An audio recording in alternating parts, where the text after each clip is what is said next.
A história começa quando Hikaru avista um poderoso raio de luz saindo de um prédio, e as sirenes começam a tocar como se tivesse começado uma rave.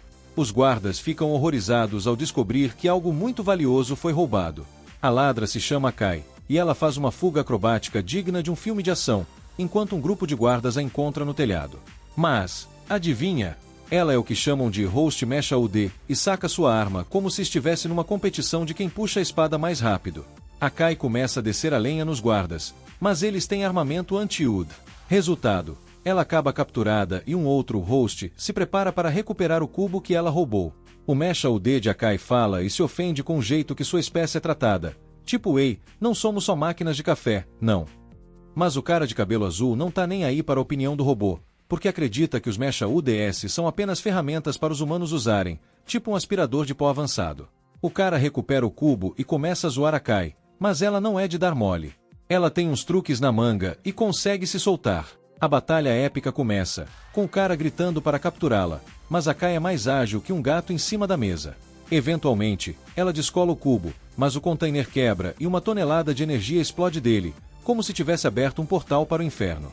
Essa é a luz que Hikaru viu, e ele sente algo estranho ao ouvir uma voz pedindo ajuda. No dia seguinte, Hikaru vai para a escola, pensando no que viu no trem, e fica na dúvida se foi tudo isso ou só um sonho esquisito que teve depois de comer pizza de madrugada. Hikaru entra em pânico e tenta correr de volta para casa, como se tivesse visto um filme de terror. Mas seus amigos aparecem para cumprimentá-lo ali perto. A Akai é chamada na chincha por causar toda aquela confusão, e a galera diz que o cubo ainda deve estar por perto. Determinada, Akai promete que não vai aprontar de novo, tipo uma criança que promete não roubar biscoito do pote. Hikaru conta para seus amigos sobre a voz que ouviu e a luz brilhante que viu na noite anterior. Depois de dar uma espiada, o prédio explode como se fosse fogos de artifício em dia de festa junina. Hikaru até filmou, mas, por algum motivo, o vídeo não mostra nada. Ah, e ele também viu algo brilhante caindo por perto, mas isso também não está no vídeo. Seus amigos não acreditam nele quando ele explica que a voz estava pedindo ajuda, e logo assumem que Hikaru estava só fazendo uma live e ficou empolgado demais. Eles começam a tirar sarro dele, dizendo que ele acredita em fantasmas, e Hikaru fica lá, chocado como se tivesse visto um fantasma de verdade. Então, quando a voz chama por ajuda de novo, Hikaru se apressa em direção ao som. Mas ele é avisado que está se aproximando de uma área restrita, como se estivesse tentando invadir a casa do vizinho. Um policial legal diz para ele ir para casa, mas o deixa ali, tipo, fique à vontade, se você quiser se meter em encrenca. Então, Hikaru ouve a voz chamando por ajuda novamente. Algo estranho toma conta dele, e ele corre para a área restrita, como se estivesse numa missão de resgate no jogo de esconde-esconde. Ele procura freneticamente pela fonte da voz, e eventualmente, encontra um cubo brilhante, de onde vem a voz pedindo ajuda. Hikaru fica chocado. Tipo, eu realmente não estou ficando doido, né? Hikaru decide tocar no cubo, mesmo sabendo que isso pode ser uma péssima ideia, como colocar o dedo na tomada. Isso faz o cubo sair voando direto para o céu, e Hikaru fica tão assustado que parece ter visto um fantasma de verdade. O cubo vem despencando de volta e quase acerta ele, liberando uma quantidade imensa de energia. A luz é tão brilhante que parece que alguém acendeu um holofote em cima dele, e Akai fica chocada ao ver tudo aquilo. Agora, Hikaru tem um braço gigante saindo das costas, como se tivesse ganho um superpoder de forma bem estranha. E o braço começa a comemorar, dizendo que foi salvo, tipo um gato que finalmente conseguiu sair da caixa. Mas Hikaru parece não sentir o braço de jeito nenhum enquanto procura de onde vem a voz. O braço se revela e, casualmente, agradece a Hikaru por tê-lo salvado e pergunta seu nome. Hikaru tá pirando, sem entender nada do que está acontecendo, tipo isso é um pesadelo ou eu comi algo estragado. Mas o braço, em um momento de educação, decide se apresentar primeiro. O problema é que ele esqueceu o próprio nome. Hikaru, por sua vez, só quer se livrar desse braço maluco. Ele tenta se afastar, mas não consegue. Descobre que o braço tá preso ao seu moletom, como se fosse um amigo chato que não larga do pé. Antes que ele possa obter qualquer resposta, um drone aparece e avisa que o alvo foi encontrado. Hikaru pensa que é um drone de entrega e tenta ignorá-lo para se livrar do braço. Infelizmente, esse drone é uma arma de destruição em massa, e Hikaru precisa correr pela sua vida como se estivesse numa maratona. Ele grita para todos se afastarem, mas ninguém parece se importar, afinal, quem se preocupa com um cara fugindo de um drone assassino? Hikaru tenta se afastar e correr com seu amigo drone, Mas o braço logo explica que Hikaru é o único amigo que ele tem agora, tipo um relacionamento meio forçado. No meio da confusão, Hikaru cai enquanto o braço puxa suas calças, e ele consegue usar o braço para impedir que o drone o corte ao meio, como se estivesse tentando salvar um sanduíche prestes a ser devorado. O braço avisa que não tem tempo para rir, e, nesse momento, vemos que vários drones estilo Terminator apareceram. Mas calma, o braço diz para não temerem, porque tudo o que precisam fazer é trabalhar juntos para escapar. Em outro lugar, um grupo recebe informação de que o braço gatilho foi localizado. Um cara fica feliz, mas todos ficam furiosos ao ouvir que ele entrou em contato com um humano desconhecido. Eles estão em dúvida, mas acham que esse garoto é só um civil, tipo aquele amigo que aparece no filme e não sabe nada sobre o que tá rolando. O presidente do grupo deixa o Coronel Sanders, sim, esse mesmo, o da batata frita, cuidar da situação e manda estabelecer um perímetro ao redor da área. Ele quer priorizar a captura do braço gatilho e não tá nem aí para o que vai acontecer com Hikaru. Enquanto isso, Hikaru consegue se esconder por um momento, e o braço até dá os parabéns a ele por ser um corredor rápido, tipo o maratonista do ano. Hikaru exige saber o que é esse braço, mas ele não lembra nem do próprio nome. A única coisa que ele sabe é que Hikaru é um cara legal. O braço começa a explicar que sem algo chamado. O braço começa a falar sobre algo chamado Arbitrium e fica todo confuso, como um aplicativo que não sabe como funcionar. Hikaru se pergunta o que é esse tal de Arbitrium, mas o braço tá tão fora de si que só pergunta o nome do garoto. Hikaru, como se estivesse em um filme de terror, não se apresenta e decide que é melhor sair de lá. Ele explica que o braço parece estar funcionando bem o suficiente para escapar sozinho, como um gato que já sabe onde a comida está. O braço diz que ainda podem estar em perigo e que está preocupado com a segurança de Hikaru. Mas Hikaru só consegue culpar o braço por tudo o que está acontecendo e afirma que estará mais seguro longe dele, como se estivesse tentando cortar um laço de amizade bem estranho. Mas quanto mais longe Hikaru vai, mais o braço parece sofrer, como se tivesse ido para a academia e estivesse sem energia. Então, o braço súplica para Hikaru não deixá-lo sozinho, tipo uma criança que não quer ir para a cama.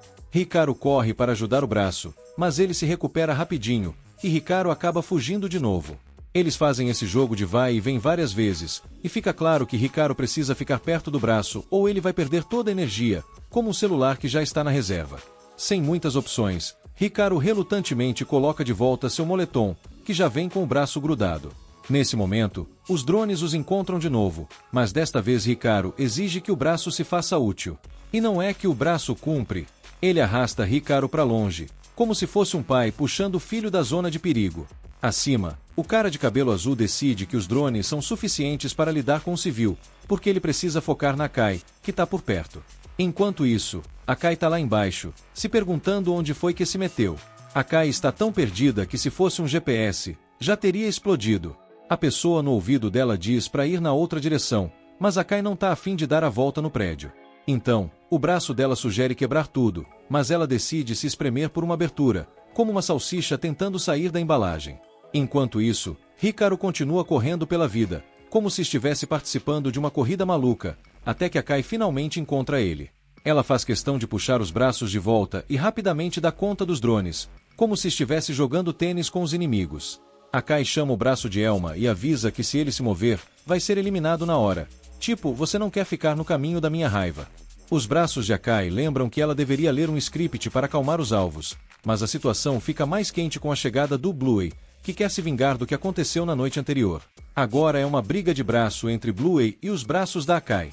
Elma, por sua vez, mostra a Hikaru um caminho de saída, mas Akai não pode persegui-los com os braços estendidos. Parece que ela está no meio de uma dança maluca.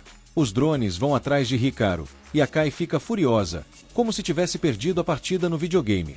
Hikaru se arrepende de ter entrado na área restrita, e seu medo é tão grande que se visse um gato, provavelmente sairia gritando. Elma diz para ele simplesmente deixá-lo para trás, já que todos estão atrás dele, e ela não quer se envolver mais. Hikaru hesita em ir embora, porque ele sabe que Elma vai perder toda a força, e Elma fica feliz ao ver que Hikaru realmente é uma boa pessoa.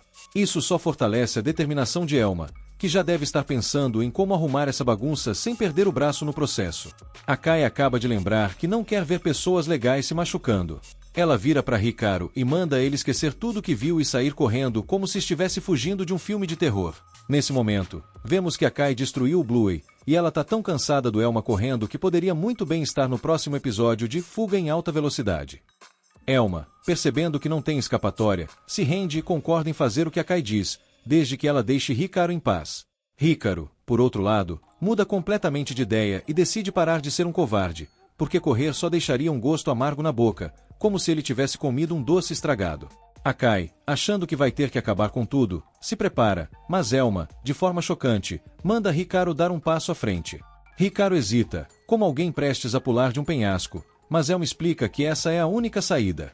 E assim, Hikaru decide confiar nesse braço que acabou de conhecer e avança com toda a coragem de um herói de anime. Elma passa por uma transformação que faz Hikaru dar um soco em Akai, e ela só consegue estender a mão para eles enquanto escapam. Eles saem de Aur como se tivessem ganhado um bônus no jogo, e Hikaru se apresenta formalmente, como se estivesse em um evento de gala. De volta ao prédio, um garoto desaba no chão, se perguntando furiosamente quem roubou seu Mecha UD. Ele tá tão enfurecido que poderia competir com um vulcão em erupção. E ele declara que o braço gatilho é dele. O chefe da Akai fica desapontado ao saber que ela deixou o braço escapar, mas ele entende que ninguém poderia imaginar que um civil conseguiria fazer tudo isso. É como se um gato estivesse competindo com um leão em uma arena. Enquanto isso, os vilões estão se coçando para controlar Elma, e não tem tempo a perder, porque os inimigos deles com certeza vão atrás. Então, o chefe manda Akai de volta para recuperar o braço, como se ela fosse um entregador de pizza em missão. Hikaru, por sua vez, leva Elma para a escola, mas faz questão de esconder o braço gigante e falante. Chegando na sala de aula, ele se horroriza ao descobrir que Akai é a nova aluna. É como se um dragão aparecesse na festa do pijama. Akai ignora todo mundo, só para sentar bem do lado do Hikaru, como se fosse a coisa mais normal do mundo. Ela se apresenta, com aquele sorriso de quem acabou de ganhar um prêmio, e Hikaru tá lá, pensando se já começou a filmar a nova temporada de A Escola dos Malucos. Lá fora, vemos que Eruka está sendo vigiado por duas pessoas. A garota chamada Toei se sente mal por causa do que ela vai ter que fazer com Eruka, mas não tem jeito, porque ele se meteu com Elma.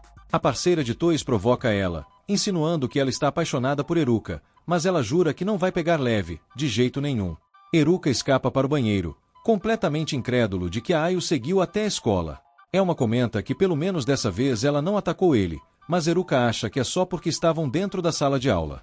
Elma acha que eles deveriam tentar conversar com Ai, porque não tem mais ninguém para pedir ajuda.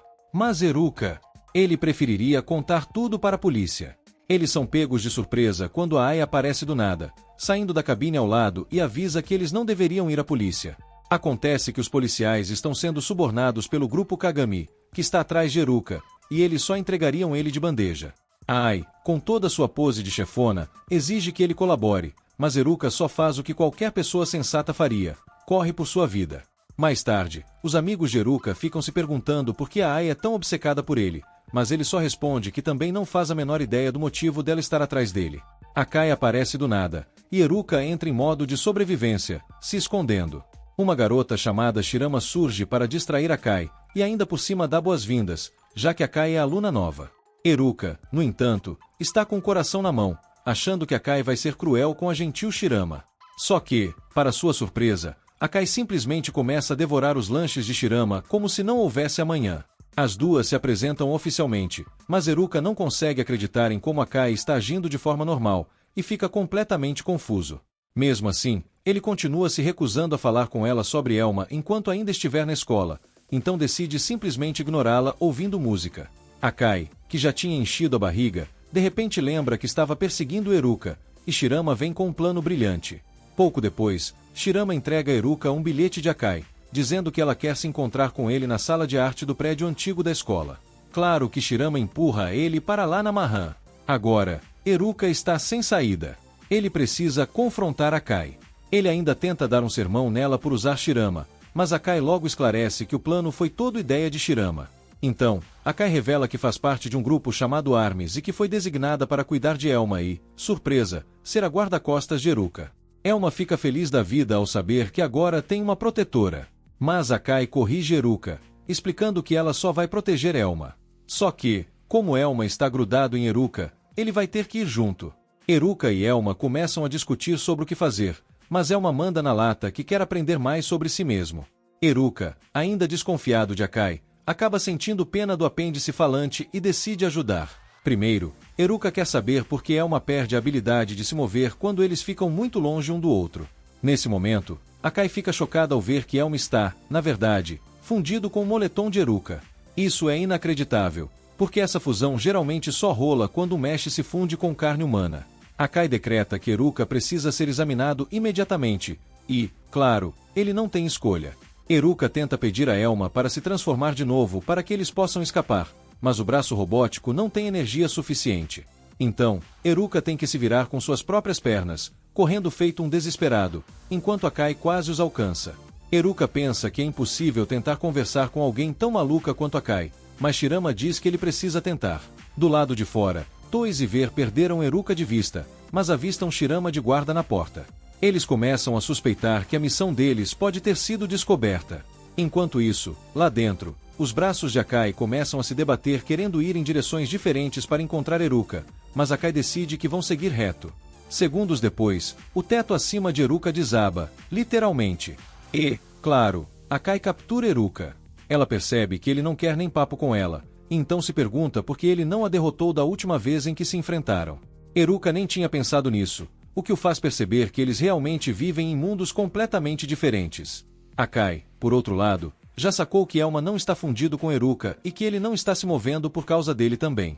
Isso não faz nenhum sentido lógico, mas Elma é um braço especial, então pode haver outra explicação para ele estar se mexendo. Elma, no entanto, se recusa a aceitar essa ideia, dando crédito a Eruka por estar ajudando ele. Mas os outros braços acusam Eruka de estar aproveitando o fato de que Elma perdeu a memória. Akai começa a suspeitar que Eruka está aprontando alguma coisa, e exige que eles provem o vínculo entre eles. Elma, todo empolgado, tenta liberar um monte de poder para provar seu ponto, mas logo cede ao cansaço novamente. Akai, sem paciência, conclui que eles não estão realmente conectados e que, pior ainda, Eruka está prejudicando Elma. Então, sem pensar duas vezes, ela decide que a solução mais simples é eliminar Eruka. Mas, do nada, Shirama invade a cena. Ela fica completamente chocada com o que vê, mas Akai, sem rodeios, manda ela sair porque estão ocupados. Shirama dá no pé, mas essa interrupção dá a oportunidade que os caçadores estavam esperando. Felizmente, Eruka também aproveita o momento e foge, forçando Akai a sair correndo atrás dele. Infelizmente, Eruka acaba cruzando com Vaer, e percebe que ele está usando o uniforme do grupo Kagami. Desesperado, Eruka tenta esconder Elma, mas Vaer já sabe tudo sobre ele. Vaer se faz de bonzinho, dizendo que o pessoal dos ARMS são os vilões, e que os drones do grupo Kagami que atacaram Eruka fizeram isso por acidente. Porém, não demora muito para Vaer mostrar suas verdadeiras intenções, revelando seu plano de eliminar Eruka. Eruka mal consegue se mexer ao ser atingido pelo ataque sonoro de Vaer. Então Vaer abre caminho para Toys acabar com ele. Por sorte, Elma consegue ajudar Eruka a desviar do tiro de sniper que Toys dispara, mas, claro, ela tem muito mais munição. Eruka corre pela sua vida, enquanto Elma está confuso, pois não consegue sentir nenhuma vontade vindo do Mecha UD de Vaer. Nesse instante, Vaer paralisa Eruka novamente, e Toys dispara seu tiro mais poderoso. A explosão é devastadora, mas Akai aparece no último segundo para proteger Eruka. Os braços de Akai explicam que os atacantes estão usando grilhões nos seus Mecha UDS. Esses grilhões são dispositivos que roubam a consciência dos Mecha UDS, basicamente transformando-os em escravos. Vaer, todo convencido, aponta que ferramentas não precisam ter vontade própria. Akai protege Eruka de um ataque, mas agora é ela quem está paralisada. Mesmo assim, ela se recompõe e diz a Eruka para fugir com Elma, prometendo lidar com Vaer sozinha. No entanto, ela alerta Eruka para não sair do prédio, ou será alvo fácil de um tiro de sniper. Eruka, teimoso como sempre, recusa-se a ir embora, pois vê que Akai foi claramente afetada pelo ataque sonoro. Mas ela insiste, afirmando que eles não podem deixar os inimigos colocarem as mãos em Elma. Sem escolha, Eruka sai correndo. Vaer, todo confiante, diz que não está preocupado, já que ele tem certeza de que pode lidar com Akai e ainda escolheu uma arma diferente dessa vez. Akai entra em pânico ao perceber do que se trata, mas já é tarde demais. Eruka corre mais fundo no prédio, enquanto Elma questiona se foi mesmo certo deixar Akai para trás. Eruka tenta argumentar que ela mesma pediu para ele fugir, mas Elma não consegue ignorar o que está acontecendo. O braço louco abre uma passagem para Eruka escapar, e eles saem disparada para ajudar Akai. Enquanto Eruka corre, ele se perde em pensamentos, sem saber o que fazer. Mas logo decide que precisa ajudar. Ele encontra Akai completamente incapacitada e não perde a chance de tirar sarro, para de tentar bancar a durona. Eruka, mal conseguindo se mexer sem ajuda, e Elma começam a quebrar a cabeça para bolar um plano. Eles chegam à brilhante conclusão de que precisam dar um jeito no ataque sonoro de Vaer. Do lado de fora, Toys está ficando impaciente e pensa que Vaer está só enrolando de novo, já que ele não responde. Então, ela decide entrar. Lá dentro, vemos que Vaer capturou a Kai, todo exibido, diz que colocou os Shackles nos braços dela. Isso significa que ela agora vai poder controlá-los como se fossem escravos. Mas a Kai, indignada, rebate na hora: eu não sou nada parecida com você, seu maníaco. Vaer, satisfeito com o que conseguiu, leva a Kai até Toys, que revela que eles têm ordens de levá-la viva. Toys manda Vaer sair e procurar o Trigger Arm, mas sua busca não demora muito, já que ele logo dá de cara com Eruka e Elma no meio da escada. Vaer, todo confiante, usa seu ataque sonoro, mas nada acontece. Isso porque Eruka, em um raro momento de genialidade, colocou seus fones de ouvido com cancelamento de ruído. Ele, heroicamente, diz para Kai: agora é sua vez. Só tem um pequeno detalhe. A Kai, ainda toda amarrada, não faz a menor ideia do que ele está falando. Uma rápida retrospectiva mostra que Eruka nunca teve a intenção de enfrentar Vaer de frente, porque, sejamos sinceros, ele perderia feio. O plano dele sempre foi deixar a Kai e seus braços darem conta do recado. O plano deu terrivelmente errado. Sem ter muitas opções, Eruka manda Elma libertar os braços de Akai. E assim, nossos heróis, em toda sua glória, estão literalmente caindo aos pedaços. Elma, coitado, não consegue fazer absolutamente nada enquanto Eruka está muito longe. Ele até pede para Eruka se aproximar um pouco mais. Eruka, todo desajeitado, mal consegue desviar de um tiro a queima-roupa de Toys, mas, para sua sorte, Elma já começa a sentir seu poder voltando. Em vez de usar qualquer ataque de curto alcance, o mais lógico, né? Toys tenta atirar de novo. O problema é que ela revela ser uma péssima atiradora, pois acaba, sem querer, libertando a Kai. A Kai, sem perder tempo, usa Toys como escudo humano enquanto avança em direção a Vaer.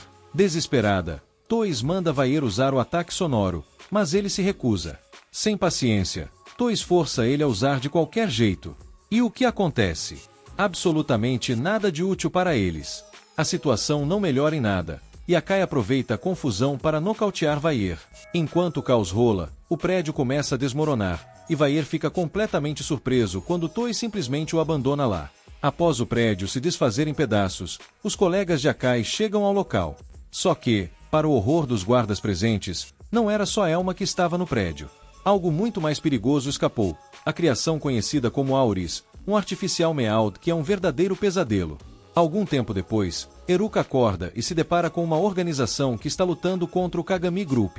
Esse grupo trata os Meowth como escravos e faz qualquer coisa por dinheiro. A organização que Eruka agora conhece se chama Arms, e o objetivo deles é libertar os Meowth. O líder da Arms, um tal de Alice, que promete mudar tudo.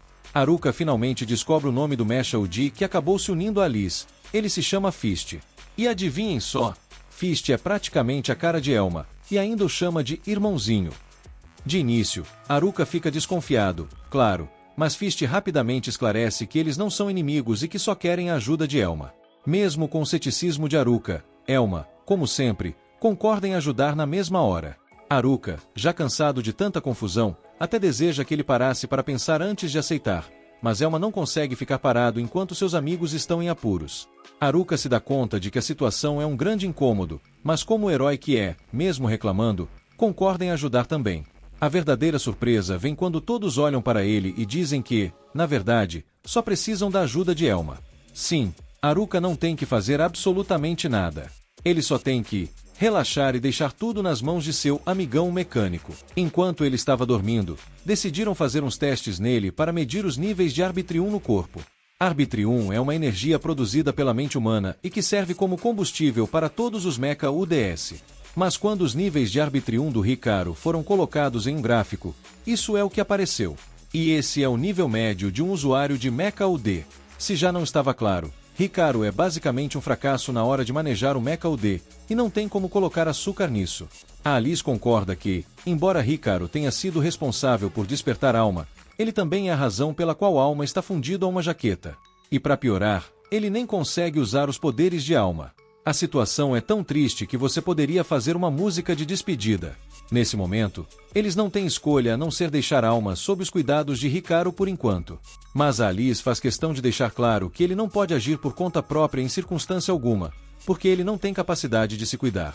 Alma tenta defender Hikaru e lembra que ele foi o único motivo pelo qual não foi capturado pelo Kagami. Mas, mesmo assim, o Ken diz que ainda é um fato que Hikaru não tem poder para usar Alma, então ele é um verdadeiro liability, um peso morto, sabe? Nesse instante, Aki interrompe e diz que acredita que Hikaru pode ser capaz de extrair o potencial de Alma. Afinal, ele conseguiu dominar o poder de Alma na primeira vez que se encontraram, então ela está certa de que ele pode ficar mais forte com um pouquinho de treinamento. Até agora, esse treinamento envolveu Alma fazendo flexões no telhado da escola. Enquanto Hikaru está lá, sentado e só observando, ele se pergunta se essa técnica realmente funciona. Aki diz que treinar Arbitrium é questão de espírito, então ele só precisa se motivar o máximo que puder para ficar mais forte. Até aí, tudo bem. Mas isso ainda não explica como exercícios físicos vão aumentar o Arbitrium dele. Mas, por enquanto, ele decide ir na onda dela. Momentos depois, Aki recebe uma ligação da Armis, avisando que precisa voltar para a sede. Então, ela encerra o treinamento do Kakaru e do Alma, levando-os de volta com ela. Parece que tem rolado uma onda de incidentes em que mechas UDS estão sendo arrancados de seus usuários, e esse é o terceiro caso só essa semana. A Alice acredita que isso pode ser obra de um novo agente da Kami, então sua prioridade número 1 é recuperar o mecha UD roubado o mais rápido possível, antes que seja tarde demais. O problema é que o Alma não entende o que ele quer dizer com tarde demais. Aí, o Dex entra em cena, como se fosse o professor das coisas óbvias, e explica que se o mecha UD de uma pessoa for arrancado à força do corpo dela, a pessoa vai morrer em poucos dias. Uau, que animação!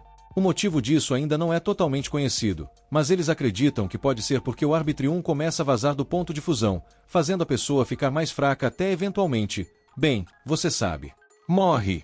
Então, esse é o lado sombrio do mundo dos mechas. O que eles sabem é que o Arbitrium tem efeitos drásticos no sistema biológico humano. Por exemplo, qualquer um que se funde com o mecha UD ganha uma habilidade física incrível. Exceto no caso do Hikaru, claro, que como Alma não se fundiu ao corpo dele, continua sendo só um humano normal. Não é uma inteligência artificial, só uma personagem mesmo. Nota algumas marcas nos braços da vítima e, como uma verdadeira detetive, deduz que quem fez isso deve estar usando um mecha do tipo quente. E o Alice já sabe para onde ela está indo com isso, então ele lembra que o trabalho dela agora é proteger o Alma a todo custo, e que ele não quer que ela se envolva nesse caso, mesmo que tenha razões pessoais para isso. Mas, como toda boa heroína de anime, Aki ignora completamente o que o Alice acabou de dizer e decide que tem algo que quer investigar por motivos pessoais. E como ela tem que guardar o Hikaru, adivinha? Ele vai com ela. Enquanto isso, do outro lado, no grupo Kagami, eles estão em uma verdadeira correria para encontrar o Junho, o irmão mais novo do Kagami, que aparentemente roubou um mecha artificial experimental e desapareceu. Mas ninguém sabe o que ele pretende fazer com isso. O líder da terceira divisão se oferece para resolver o problema, mas adivinha? Essa é a mesma galera que deixou o Alma escapar da última vez. Então, desta vez, os Corvos Brancos foram colocados na missão.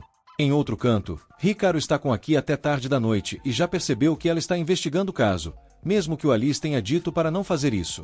Mas ele fica se perguntando se realmente está tudo certo de eles estarem ali sozinhos. A Aki, como toda garota misteriosa, se recusa a responder. Mas, um momento depois, eles ouvem um som de buzinas por perto e, do outro lado dos contêineres, vêm os Corvos Brancos ocupados procurando o irmão mais novo do Kagami. A situação tá quente, meus amigos. O líder Amada diz para todos os seus homens continuarem vasculhando a área, mas, de repente, Aki e o Hikaru aparecem. O Hikaru, bem cético, acha que não é uma boa ideia interagir com o pessoal do grupo Kagami, mas Aki, com toda sua confiança, diz que vai ficar tudo bem, desde que ele fique do lado dela e mantenha o Alma escondido. É como se ela dissesse, fica tranquilo, eu sou a heroína aqui. Ela pergunta ao Amada se ele sabe algo sobre um usuário de mecha do tipo quente. No início, eles acham que ela é só uma garota comum, mas quando ela menciona o mecha, o clima muda rapidinho. O Amada e seu grupo ficam hostis, porque eles não podem deixar a população geral descobrir sobre os mechas. Aí, a situação esquenta e eles partem para cima dela. Sem muitas opções, Aki convoca o Sinus e parte para a briga. O Amada fica chocado ao perceber que ela é uma usuária de mecha, e logo ordena que os corvos brancos se reorganizem e ataquem de novo. Enquanto isso, o Hikaru tá lá, sendo jogado pra lá e pra cá no meio da confusão. Quando ele tenta se levantar, vê um garotinho com um inalador escondido em um canto. Ele se preocupa e avisa: "Ei, garoto, isso aqui tá perigoso. Você tá bem?" Mas o menino nem responde e sai correndo. O Hikaru, mesmo sem saber muito sobre o garoto, fica preocupado e decide segui-lo, deixando aqui para lidar com os corvos brancos. O Amada vê tudo isso e, como se tivesse uma moto de corrida, transforma seu mecha em uma bike e sai atrás do garoto. Ao mesmo tempo, alguns membros dos corvos brancos conseguem alcançar o menino e o Hikaru. Então, o Hikaru se coloca na frente do garoto para protegê-lo, mesmo que isso signifique levar uma surra. Os caras dos corvos brancos estão prontos para dar uma surra no Hikaru se isso significar pegar o garoto. Mas, antes que ele leve um golpe, o Alma aparece e bloqueia a investida. Ufa, essa foi por pouco. Nesse momento, eles notam o Amada e sua bike de mecha vindo na direção deles. O Hikaru tenta gritar para o garoto correr, mas percebe que o menino já sumiu. A missão original do Amada pode ter escapado, mas agora que ele avistou o Alma, ele muda de alvo e vai para cima dele. O Alma percebe que tanto ele quanto o Hikaru estão sendo caçados, então tenta puxar o Hikaru para a segurança. Mas, em termos de velocidade, não tem como o Alma vencer uma moto, e o Amada logo alcança e agarra o Alma, todo orgulhoso de si por conseguir. O Amada, todo empolgado, tenta capturar o braço do gatilho, mas, do nada, Aki aparece e derruba ele da moto. Como se fosse uma cena de filme de ação, ela começa a interrogar o Amada e o Joe sobre o usuário de mecha do tipo quente. Os dois, com medo de serem esmagados por um container, estão dispostos a cooperar, mas, sinceramente, não sabem nada sobre esse tal usuário. Então, Aki larga o container e os deixa ir. Ela fica decepcionada por não conseguir nenhuma pista e, para piorar, está brava com o Hikaru por ter saído correndo sozinho. Ele tenta se explicar, dizendo que viu um garoto sendo perseguido e queria ajudar. Mas a Aki não quer saber de desculpas. Ele quase deixou o Alma ser capturado com sua falta de cuidado, e, mesmo que ela queira acreditar nele, a verdade é que ele é completamente impotente no momento. Então, ela manda ele se ligar e não fazer nada por conta própria. Enquanto isso, o garoto de antes está assistindo tudo de cima dos telhados e parece que ele também tem um interesse no Alma. Ele decide esperar a hora certa para agir. No chão, o Hikaru está tão irritado com Aki quanto ela está com ele, já que foi ela quem o trouxe ali contra a vontade dele. Se alguém tem que ser responsabilizado, essa pessoa é a Aki. Ela nem se deu ao trabalho de explicar o que estava fazendo, então por que ele deveria confiar nela o suficiente para seguir suas ordens? Ele não tem mais motivos para ouvi-la, e decide que vai para casa. O Sinus e o Dex, preocupados, perguntam a Aki se está tudo bem deixar o Hikaru ir sozinho, mas ela, cheia de raiva, diz que não se importa com o que aconteça com ele. Enquanto o Hikaru está se afastando, o Alma tenta convencê-lo a pedir desculpas a Aki, porque é ela quem os está protegendo. Mas o Hikaru simplesmente recusa. O Júnior, que estava de olho na situação, acha ótimo que o Hikaru esteja discutindo com sua babá. Isso vai facilitar muito a sua missão de roubar o Alma. Mas antes que ele possa ir atrás do Alma, é interrompido pela Aki, que ainda se sente na obrigação de mantê-los seguros, custe o que custar. O Júnior já estava torcendo para não ter que lidar com ela, mas, como não tem escolha, ele saca seu mecha. A Aki fica enfurecida ao ver que é do tipo quente e pensa: é ele, o cara que estou procurando. Porém, após o primeiro confronto, o Dex percebe que ele não é o alvo que Aki está atrás. Mas essa breve batalha foi só uma prévia do que ainda está por vir. Um momento de distração dá ao Júnior tempo suficiente para cercar Aki, e isso é provavelmente uma má notícia para ela. Enquanto isso, o Hikaru está perdido em pensamentos sobre sua discussão com Aki quando, de repente, recebe uma ligação dela. O Alma, sempre alerta, o manda se desculpar por ter gritado, já que agora ele tem a chance. Mas, ao olhar para o celular, ele se depara com uma foto da Aki desacordada no chão. Aí, o Júnior liga usando o telefone da Aki e diz que tirou a mecha da Aki. Sem ela, a situação dela é crítica, e ela vai morrer em algumas horas. Se o Hikaru quiser salvá-la, ele terá que se encontrar com ele em um local específico. O primeiro impulso do Hikaru é ligar para o Alice e informar sobre a situação da Aki. Mas, enquanto o Alice está preocupado, ele não pode deixar o Hikaru ir enfrentar o Júnior, porque é exatamente isso que o Júnior quer. Para contornar a situação, ele promete enviar alguns agentes para rastrear o Júnior, mas, por enquanto, manda Hikaru e Alma não tentarem nada arriscado e ficarem onde estão. O Hikaru está farto de ouvir que é fraco e começa a acreditar que isso pode ser verdade. Porém, o Alma o conforta, dizendo que ele é capaz de grandes feitos quando se dedica de verdade. O Hikaru reconhece que cada ato heróico que realizou até agora foi graças à influência do Alma. Se ele estivesse sozinho, ainda seria um covarde. Ele admite que é realmente impotente sem ajuda, mas, no momento, não está sozinho. Então, pede ao Alma para lhe dar forças para o que está prestes a fazer. Os dois se dirigem para o armazém abandonado que o Junho marcou no mapa. Ao entrarem, o Junho os cumprimenta com um sorriso.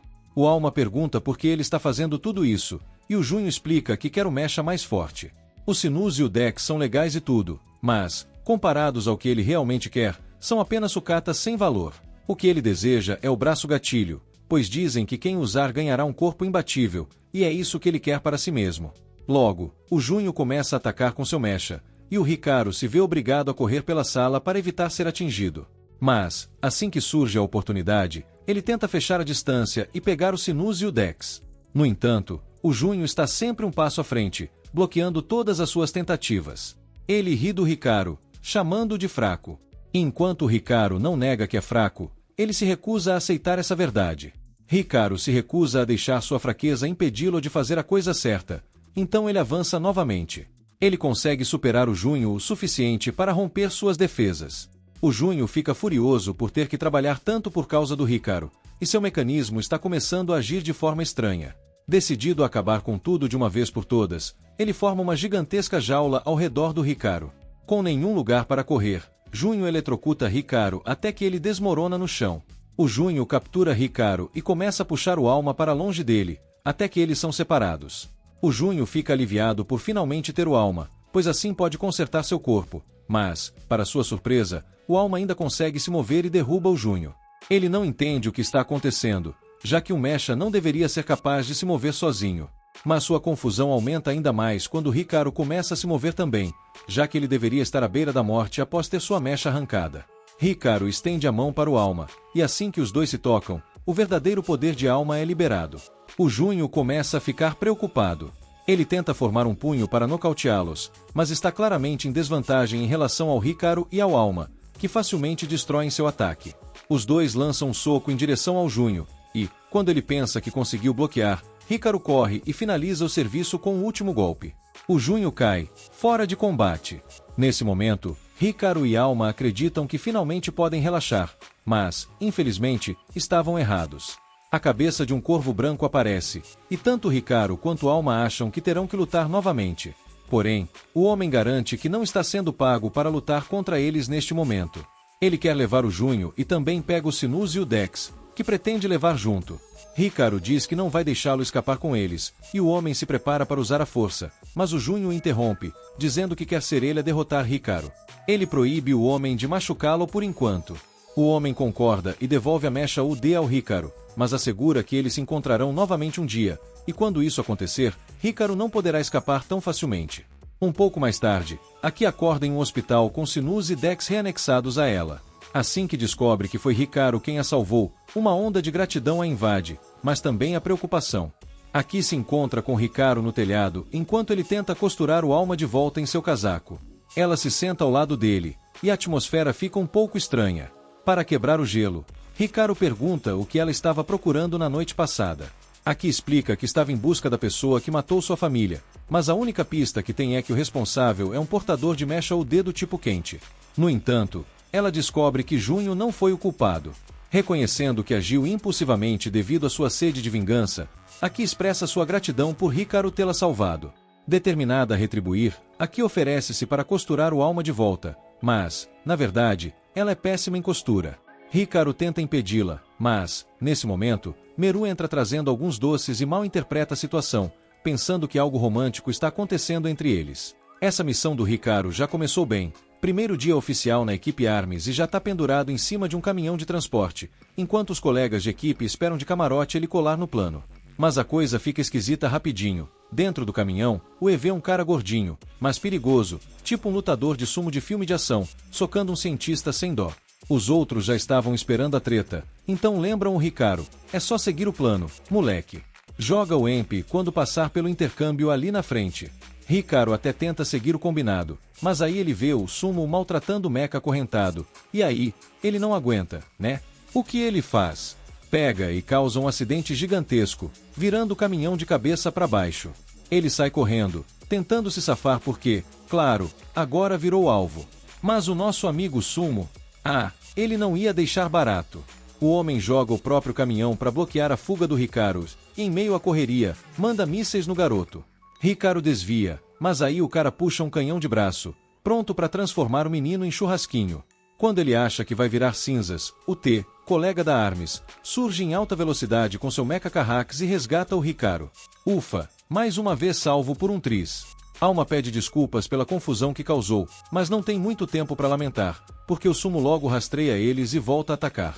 Só que agora Aki chega na cena e manda o grandalhão pro chão. E nem esconde a decepção com a bagunça que Hikaru e Alma fizeram com uma missão simples. Ela manda o T tirar os dois dali antes que eles façam mais estrago. O Sumo até tenta levantar e nota que Aki tem 2 mechas, mas ele tá confiante com os 3 dele. Se acha o rei. Só que quando ele tenta acertá-la com um chute, ela segura ele com facilidade. Aí ele vai tentar um golpe especial, mas tá sem energia. O cara desmaia ali mesmo. Parece que brincar de mecha gasta uma energia que ele não tem. Olha só, controlar mais de um mecha ao mesmo tempo não é brincadeira, e precisa de um treino que, claramente, nosso Sumo de meia tigela não teve. O cara provavelmente nunca viu nem a porta de uma academia. Aqui dá uma olhada e já tem certeza de que ele não vai levantar tão cedo, então já aciona a equipe de resgate. Mas, enquanto ela dá as costas, surge um figurão novo com um mecha tipo verme aquecido. Sim, uma minhoca esquisitona, e dá um jeito no Brutamontes. Quando Aki percebe, o cara já tá em pé de novo, e mais forte do que antes. A situação dela complica rapidinho. Nesse momento, nosso herói Hikaru aparece e lança o Brutamontes para longe. A Aki grita que mandou ele correr, mas Hikaru não consegue deixar de ajudar vendo ela em apuros. O grandão se levanta de novo e saca um canhão laser, mas, dessa vez, Hikaru e Alma estão prontos e desviam o ataque como se fosse nada. Daí ele tenta esmagar os dois com o caminhão, mas Hikaru sai ileso e, numa velocidade absurda, avança e nocauteia o cara com um só soco. Com a batalha finalmente encerrada, o Tani chega e parabeniza o Hikaru pelo excelente trabalho, dizendo que ele foi essencial para resgatar tantos mechas. Hikaru fica feliz com os elogios, mas Aki parece estar com a cabeça em outro lugar. Já de volta à base, ela entra no banho e começa a ter flashbacks da irmã e da promessa que fez de proteger a família, algo que ela sente que não conseguiu cumprir. Agora, o único que resta para ela é vingá-los. Fora do banheiro, o cientista que Aki pediu ajuda espera impaciente, mas, quando ela sai toda molhada pós-banho, o cara fica sem reação, gaguejando e dizendo que só veio dar o relatório que ela pediu. O cientista manda real, não conseguiu arrancar nada de útil do Brutamontes que eles capturaram. E pior, ele checa os mechas do cara e nenhum deles é do tipo verme. Só que Aki lembra muito bem que viu uma minhoca metálica ajudando o grandão a voltar ativa, então tá rolando algo estranho. O cientista, que já tá sabendo da história de vingança da Aki, promete que vai ajudar ela com tudo o que ele tem. Ele até tenta convencer Aki a depender mais dele do que do Hikaru, mas, quando termina o discurso motivacional, ela já sumiu e foi atrás do Hikaru. Enquanto isso, na casa do Hikaru, o Alma acorda e percebe que os dois dormiram demais. Ele tenta puxar o Hikaru da cama pelos calcanhares e até oferece ajuda para ele trocar de roupa. Aí, do nada, Aki invade o quarto pela janela e, sem paciência, já avisa que vai ajudar ele a se arrumar. E a oferta dela? Totalmente sem discussão. Na escola, os alunos estão numa euforia só porque dizem que um novo aluno transferido, super rico, vai chegar. Todo mundo tá curioso para ver quem é. A porta se abre. E quem aparece? Aki, segurando o Hikaru todo desajeitado e com a roupa pela metade.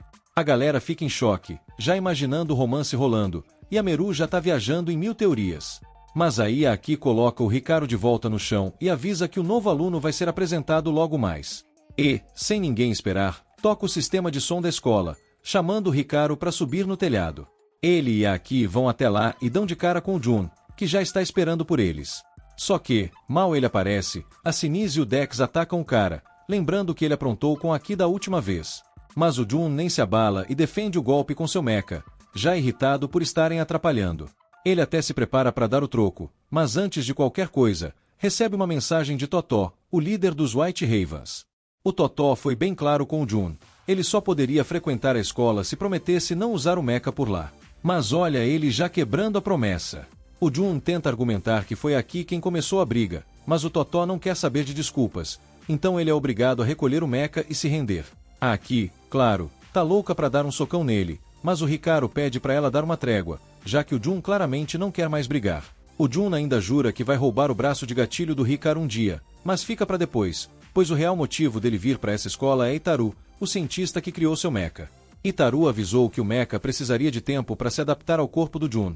Então, enquanto isso, ele decidiu ficar de olho no Hikaru, tentando descobrir o segredo que faz ele dominar o alma tão bem. E quando o Jun desvendar esse mistério, ele planeja destruir o Hikaru e pegar o braço para si. O Hikaru, que já notou o Jun chamando o alma de braço de gatilho, pergunta se ele sabe alguma coisa útil sobre ele, já que o alma perdeu a memória. Mas antes que o Jun responda, Aki ataca de novo, achando que ele é perigoso demais para ficar vivo. Só que o alma e o Hikaru seguram a garota. Eles precisam das informações do Jun sobre o passado do alma. Enquanto rola essa tensão, o Jun começa a se afastar, mas não sem antes dar uma última provocada. Lembre-se, restrição de mecha só vale na escola. Se te encontrar na rua, não te deixo escapar. Mais tarde, a Aki e o Hikaru andam juntos pelos corredores, mas ela tá tão grudada nele que o Hikaru já tá perdendo a paciência. Ele tenta distrair a Aki com um bolinho de arroz imaginário, só para ganhar um espaço, mas ela gruda de novo. Depois de tentar várias estratégias, ele até usa seu almoço como distração, mas agora tá morrendo de fome. Enquanto pensa no que fazer, ele ouve a voz do Jun do nada. Jun lembra que perguntou pro Totó o que faz o Hikaru controlar o braço de gatilho sem treino, e o Totó ficou sem saber. Então, o Jun arrisca um palpite, talvez seja a comida dele. E, do nada, mostra o cartão preto e avisa que vai pagar o almoço do Hikaru para investigar o que ele come. Hikaru acha essa oferta meio suspeita, mas aproveita, já que também queria perguntar algo sobre o passado do alma. No entanto, mal eles começam a conversa e... pá! A Aki chega com um golpe de perna, cortando o papo e deixando claro que ela não vai deixar o Jun se aproximar do Hikaru tão fácil assim. A Aki, claro, aceitaria de boa um almoço grátis pago pelo Jun e já até tem um prato em mente. Um pouco depois, enquanto o Hikaru está no banheiro tentando ter um tempo sozinho, ele comenta com o alma que não sabe mais o que fazer com a Aki. Ela não deixa ele chegar perto do Jun nem por um segundo, mesmo sabendo que ele deve saber algo importante sobre o passado do alma. Do jeito que as coisas estão, o Hikaru nunca vai conseguir perguntar ao Jun sobre isso, até que ele tem uma ideia. Como hoje é dia do torneio de esportes na escola, ele pensa em tentar falar com o Jun durante as atividades no campo. Mas quando o momento finalmente chega, o Jun sumiu do mapa. De repente, pá! O Hikaru leva uma bolada na cara, e o Jun, que estava observando tudo escondido em uma árvore, mal acredita na velocidade de reação ridiculamente lenta do Hikaru, considerando que ele possui o mecha mais poderoso. Em seguida, o Jun sente algo vindo em sua direção, desvia rapidamente, e o que acontece? A bola ricocheteia e acerta o Hikaru de novo, dessa vez derrubando ele de vez. O detalhe, foi Aki quem lançou a bola, mas ela queria acertar o Jun. Agora, com o Hikaru inconsciente, Aki aproveita a chance para realizar uma de suas fantasias, amarrando ele com uma fita e organizando uma disputa entre ela e o Jun para ver quem ficará com o Hikaru. Aki está mais que pronta para a briga, ainda guardando o rancor do Jun pelo que ele fez com ela antes, e o Jun, que nunca recusa uma boa briga, também topa. Como Meru está lá assistindo, os dois concordam em resolver na base de uma luta justa, apenas com os punhos. Meru está se divertindo com todo o drama, enquanto Alma implora pro Hikaru dar um jeito de convencer Aki a desistir dessa luta, já que ele ainda precisa falar com o Jun. Hikaru pensa por um segundo e lembra de algo que talvez funcione: comida. Ele se levanta, ainda meio grogue, e grita que, se Aki deixar ele conversar alguns minutos a sós com Jun, ele vai bancar um buffet à vontade para ela. A ideia de um banquete deixa Aki tentada, então ela acaba concordando e leva o Meru embora para dar privacidade ao Hikaru e ao Jun. Assim que ficam a sós, o Jun pergunta o que o Hikaru queria falar, e ele e o Alma começam a perguntar se o Jun sabe algo sobre o passado do Alma, já que o grupo Kagami parece estar obcecado em capturá-lo. O Alma explica que perdeu todas as memórias, e agora estão na esperança de que o Jun possa trazer alguma luz ao mistério. Jun percebe que Alma realmente não se lembra de nada e fica surpreso que o Trigger Arm esteja com amnésia. Mesmo assim, ele decide ajudar. Conta que existem inúmeros registros do Alma nos arquivos do grupo Kagami, já que ele originalmente pertencia a eles. Para comprovar, Jun mostra uma foto de Alma ao lado de Akumo Kagami, o fundador do grupo e responsável por transformar a cidade no que é hoje. Hikaru e Alma ficam chocados ao verem a foto, mas Jun não consegue explicar muito além disso, pois a imagem foi tirada décadas atrás. Quando ele se despede, Aki está observando tudo de uma ponte, enquanto Meru continua amarrado ao seu lado. Então, Aki recebe uma ligação do cientista que mencionou antes, que encontrou uma pista sobre o tipo raro de mecha que ela estava buscando. Um pouco depois, Hikaru e Alma vão até a biblioteca da cidade para investigar sobre Akumu Kagami. Alma não entende porque as pessoas parecem adorar tanto o grupo Kagami, considerando as coisas terríveis que fazem. Hikaru concorda que as ações recentes deles foram horríveis, mas explica que, para a população, o grupo Kagami fez muito para melhorar a cidade, então é natural que sejam vistos de forma positiva. Enquanto continuam pesquisando, eles encontram um retrato de Akumu Kagami, e Alma acaba se emocionando, com lágrimas robóticas caindo, pois sente que Akumu é importante para ele, mas não consegue se lembrar do motivo. Em outra parte da cidade, Tani acabou de ser capturado pelo usuário do mecha tipo quente, e Aki chega primeiro na cena, mas, antes que ela possa fazer algo, o mecha arranca Kahix, o núcleo de Tani, do seu corpo. O usuário do mecha então lança Tani contra Aki, segurando Kahix, o esmaga até que ele se despedaça completamente. Aqui, Sinis e Deck ficam furiosos e atacam o usuário, mas ele desvia rapidamente e, a uma certa distância, lança algo no buraco que ficou no corpo de Tani, transformando-o em um tipo de marionete para lutar contra Aki. Enquanto isso, o usuário tipo Quente tenta fugir. Aki se encontra em uma encruzilhada. Ela quer garantir que Tani esteja bem, mas a urgência de capturar o usuário do mecha tipo Quente é ainda maior. Sem pensar duas vezes, ela desativa Tani e arranca o dispositivo de controle quente que o dominava. Enquanto isso, Hikaru recebe uma ligação sobre o estado de Tani e corre para verificar, encontrando-o inconsciente no beco. Tani é levado de volta para a base e, graças à rápida intervenção de Hikaru, ele deve conseguir se recuperar. Mas para Kahix, infelizmente, não há como salvá-lo. Mesmo sendo formas de vida mecânicas, os Mealda ainda morrem da mesma forma que os humanos, e isso é irreversível. Originalmente, os Meald vieram de uma dimensão diferente em busca de Ordela, o progenitor de todos os Mecha UD. Com a ajuda de alguns humanos, eles conseguiram localizá-lo, mas durante um experimento para despertá-lo, um acidente aconteceu. Como resultado, Alma foi forçado a usar toda sua energia para selá-lo, o que provavelmente causou sua perda de memória. O segredo para acessar Ordela está nas memórias esquecidas de Alma e, dependendo de quem conseguir pôr as mãos nele, o destino do mundo pode estar em risco. Quando Akin se encontrou com Akin, ele soltou a bomba. A usuária do tipo quente que ela tá procurando ainda tá solta, fazendo farra por aí. A ficha dele caiu quando viu os relatórios de incidentes que falavam de alguém que estava desapoderando as pessoas de suas mechas, além da Junho.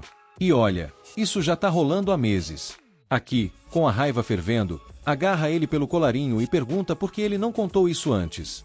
Mas, como um verdadeiro defensor do tribunal, ele se justifica, dizendo que ele também não sabia disso até agora. A única razão de ele ter descoberto foi porque ele deu uma de hacker e invadiu o banco de dados da Armes para ajudar Aki. Ela o solta, mas a pulga atrás da orelha dela é grande. Se essa informação estava lá por meses, isso significa que o Ali sabia de tudo e decidiu manter a boca fechada. Kim tenta acalmá-la, dizendo que o Alice provavelmente estava investigando os incidentes pessoalmente porque está monitorando isso há 8 anos. Justo nesse momento, um alarme toca, sinalizando que a usuária do tipo quente está nativa novamente. Aki não perde tempo e sai disparada para dar uma surra na inimiga. Ela acaba encontrando a usuária quente em um estacionamento vazio e está pronta para se vingar pelos pais e pela irmã que foram pro Beleléu. Mas, quando se aproxima para atacar, ela dá uma boa olhada na cara da adversária e... pá! É a irmãzinha dela, a Fubuki. Quando Aki e Fubuki eram pequenas, elas jogavam com Sinis e o Dex, mas Aki nunca entendeu a lógica dos jogos. Algumas lembranças depois, a mãe delas entra no quarto e chama Fubuki para fazer os experimentos. Normalmente, Aki teria que fazer isso, mas como estava com a perna machucada, a Fubuki foi no lugar dela. A Fubuki sai sorrindo, mas foi a última vez que Aki a viu. Daí, a próxima coisa que ela soube foi que a instalação pegou fogo e nem a Fubuki nem os pais foram vistos de novo, até agora. Aqui, Sinis e Dex não conseguem acreditar que a Fubuki ainda está viva. E a Fubuki tá tão feliz em ver Aki, mas do jeito que ela tá tossindo, dá pra ver que a saúde dela não tá lá essas coisas. A mecha quente dela aparece e, no segundo em que isso acontece, Sinis e Dex agarram e jogam a mecha na parede. Muitas perguntas ainda ficam no ar, mas por enquanto, eles têm que sair dali rápido, porque a arma está prestes a chegar na área. Os agentes chegam no estacionamento e, adivinha? Não tem nada além de uma rachadura na parede e um dos clipes de cabelo quebrados da Aki. Uau, logo pensa, ela deve ter passado por aqui, com certeza. Do lado de fora, Aki ainda tá segurando a Mecha quente como se fosse um refém de um filme de ação e tá determinada a arrancar as respostas que precisa. Ela pergunta se foi a Mecha quem matou seus pais. A Mecha tenta se explicar, dizendo que tudo foi um acidente, mas Sinis e Dex não deixam ela terminar, achando que ela tá só contando lorota. O Sinis estava lá com a Fubuki no dia do incidente e se lembra bem da Mecha quente atacando todo mundo. O que ele não sabe é o porquê disso ter acontecido. A Fubuki, com a voz de quem tá implorando por um milagre, pede para Aki parar e diz que não foi culpa da Marilis que os pais delas morreram. A Fubuki se sente culpada e fica pedindo desculpas para Aki toda hora. A Marilis tenta consolar a Fubuki, mas tá claro que tem muito mais coisa nessa história do que eles imaginaram. Sinis e Dex pedem para Marilis contar exatamente o que rolou naquele dia fatídico. A Marilis começa a história dizendo que tudo estava tranquilo e a Fubuki estava feliz contando para a mãe sobre o jogo que jogou com Aki. O experimento era para ver se dava para amplificar o Arbitrium. Então, a Marilis e a mulher que ela estava trabalhando na época entraram na sala. Mas, no momento em que a Marilis olhou nos olhos da Fubuki, um fenômeno desconhecido aconteceu, fazendo os Arbitriums das duas começarem a vibrar como se tivessem entrado em um show de rock. A Marilis tentou parar a bagunça fazendo um contato com a Fubuki, mas isso só deixou tudo ainda pior. A Fubuki queria muito conversar com Aki sobre isso, mas nunca teve coragem, porque ela se sente culpada pela morte dos pais. A Marilis tenta confortar a Fubuki, garantindo que não foi culpa dela, mas, mesmo assim, Aki ainda culpa por tudo. Então, mesmo com os pedidos da Fubuki, Aki tá decidida a destruir a Marilis ali e agora. Mas com todo o estresse, a Fubuki desmaia. A Marilis está bem preocupada com isso. Aki acha que deveriam levar a Fubuki para o hospital, mas a Marilis diz que não adianta, porque depois do incidente, a Fubuki ficou com uma condição que a impede de produzir seu próprio Arbitrium. Parece que nenhum médico ou cientista da ARMS vai conseguir ajudar a Fubuki. Até agora, eles estavam apenas controlando os sintomas dela, mas nesse ritmo, a Fubuki não vai durar muito mais. Segundo a Marilis, só tem um jeito de garantir que a Fubuki sobreviva, e esse jeito vai ser mais complicado do que montar um quebra-cabeça de 1000 peças com uma venda nos olhos. Na manhã seguinte, quando o despertador do Hikaru toca, a Alma o acorda, porque essa é a hora que Aki costuma voar pela janela dele. Mas adivinha? A janela ainda está intacta. Ao invés do costumeiro espetáculo de acrobacia, Aki toca a campainha da porta da frente. Hikaru e Alma logo ficam com a pulga atrás da orelha, porque Aki nunca usa a porta da frente. Mas parece que ela não quer falar sobre isso, então o Hikaru resolve não insistir. Nesse momento, a Maru aparece correndo, com uma ideia brilhante na cabeça. Como tem uma prova importante chegando, ela sugere que todos façam uma sessão de estudos em grupo, incluindo a Jun, que tem estado espionando o Hikaru desde lá do canto. Ela se aproxima dele e pergunta se ele quer participar da turma de estudos. Mas a Jun diz que não vai entrar numa sessão de estudos boba, porque ele não veio para essa escola para aprender, e sim para ser o rei da balada. A Maru ignora totalmente a declaração da Jun e grita para perguntar ao Hikaru se eles podem fazer a sessão de estudos na casa dele. Hikaru pensa na ideia por um segundo. Embora goste de passar tempo com a Maru, ele já sabe que Aki e a Jun vão acabar se esbarrando e se estranhando como se estivessem em um ringue de boxe. Ele tenta desviar a Maru dessa ideia, mas a Maru é insistente e pede para Aki dar uma força nessa. Aki educadamente recusa, mas a Meru tenta convencê-la dizendo que essa é uma ótima oportunidade para ir na casa do Hikaru. Mas, vamos lá, Aki vai para a casa dele todo dia. Não tem nada de especial em fazer uma sessão de estudos lá. Então, ela se despede e sai andando, enquanto Hikaru a segue, percebendo que algo não está certo. Mas a Aki se recusa a contar qualquer coisa. De volta a Armes, uma das cientistas está ficando impaciente com a falta de informações, então ela se dirige até a estação de trabalho do Ken e pergunta se ele tem alguma informação sobre Aki, já que ela não aparece na HQ há um bom tempo. O Ken inicialmente finge que não sabe de nada, mas depois de um pequeno persuasão um tanto violenta, ele admite que ele pode ter alguma coisa a ver com a situação da Aki. Enquanto isso, a Aki está sentada ao lado da irmã doente, enquanto a Marilis explica como tem conseguido sobreviver até agora. Como a Fubuki não consegue gerar seu próprio Arbitrium, a Marilis tem sugado o Arbitrium de outros usuários de Mecha e alimentado a irmã com isso.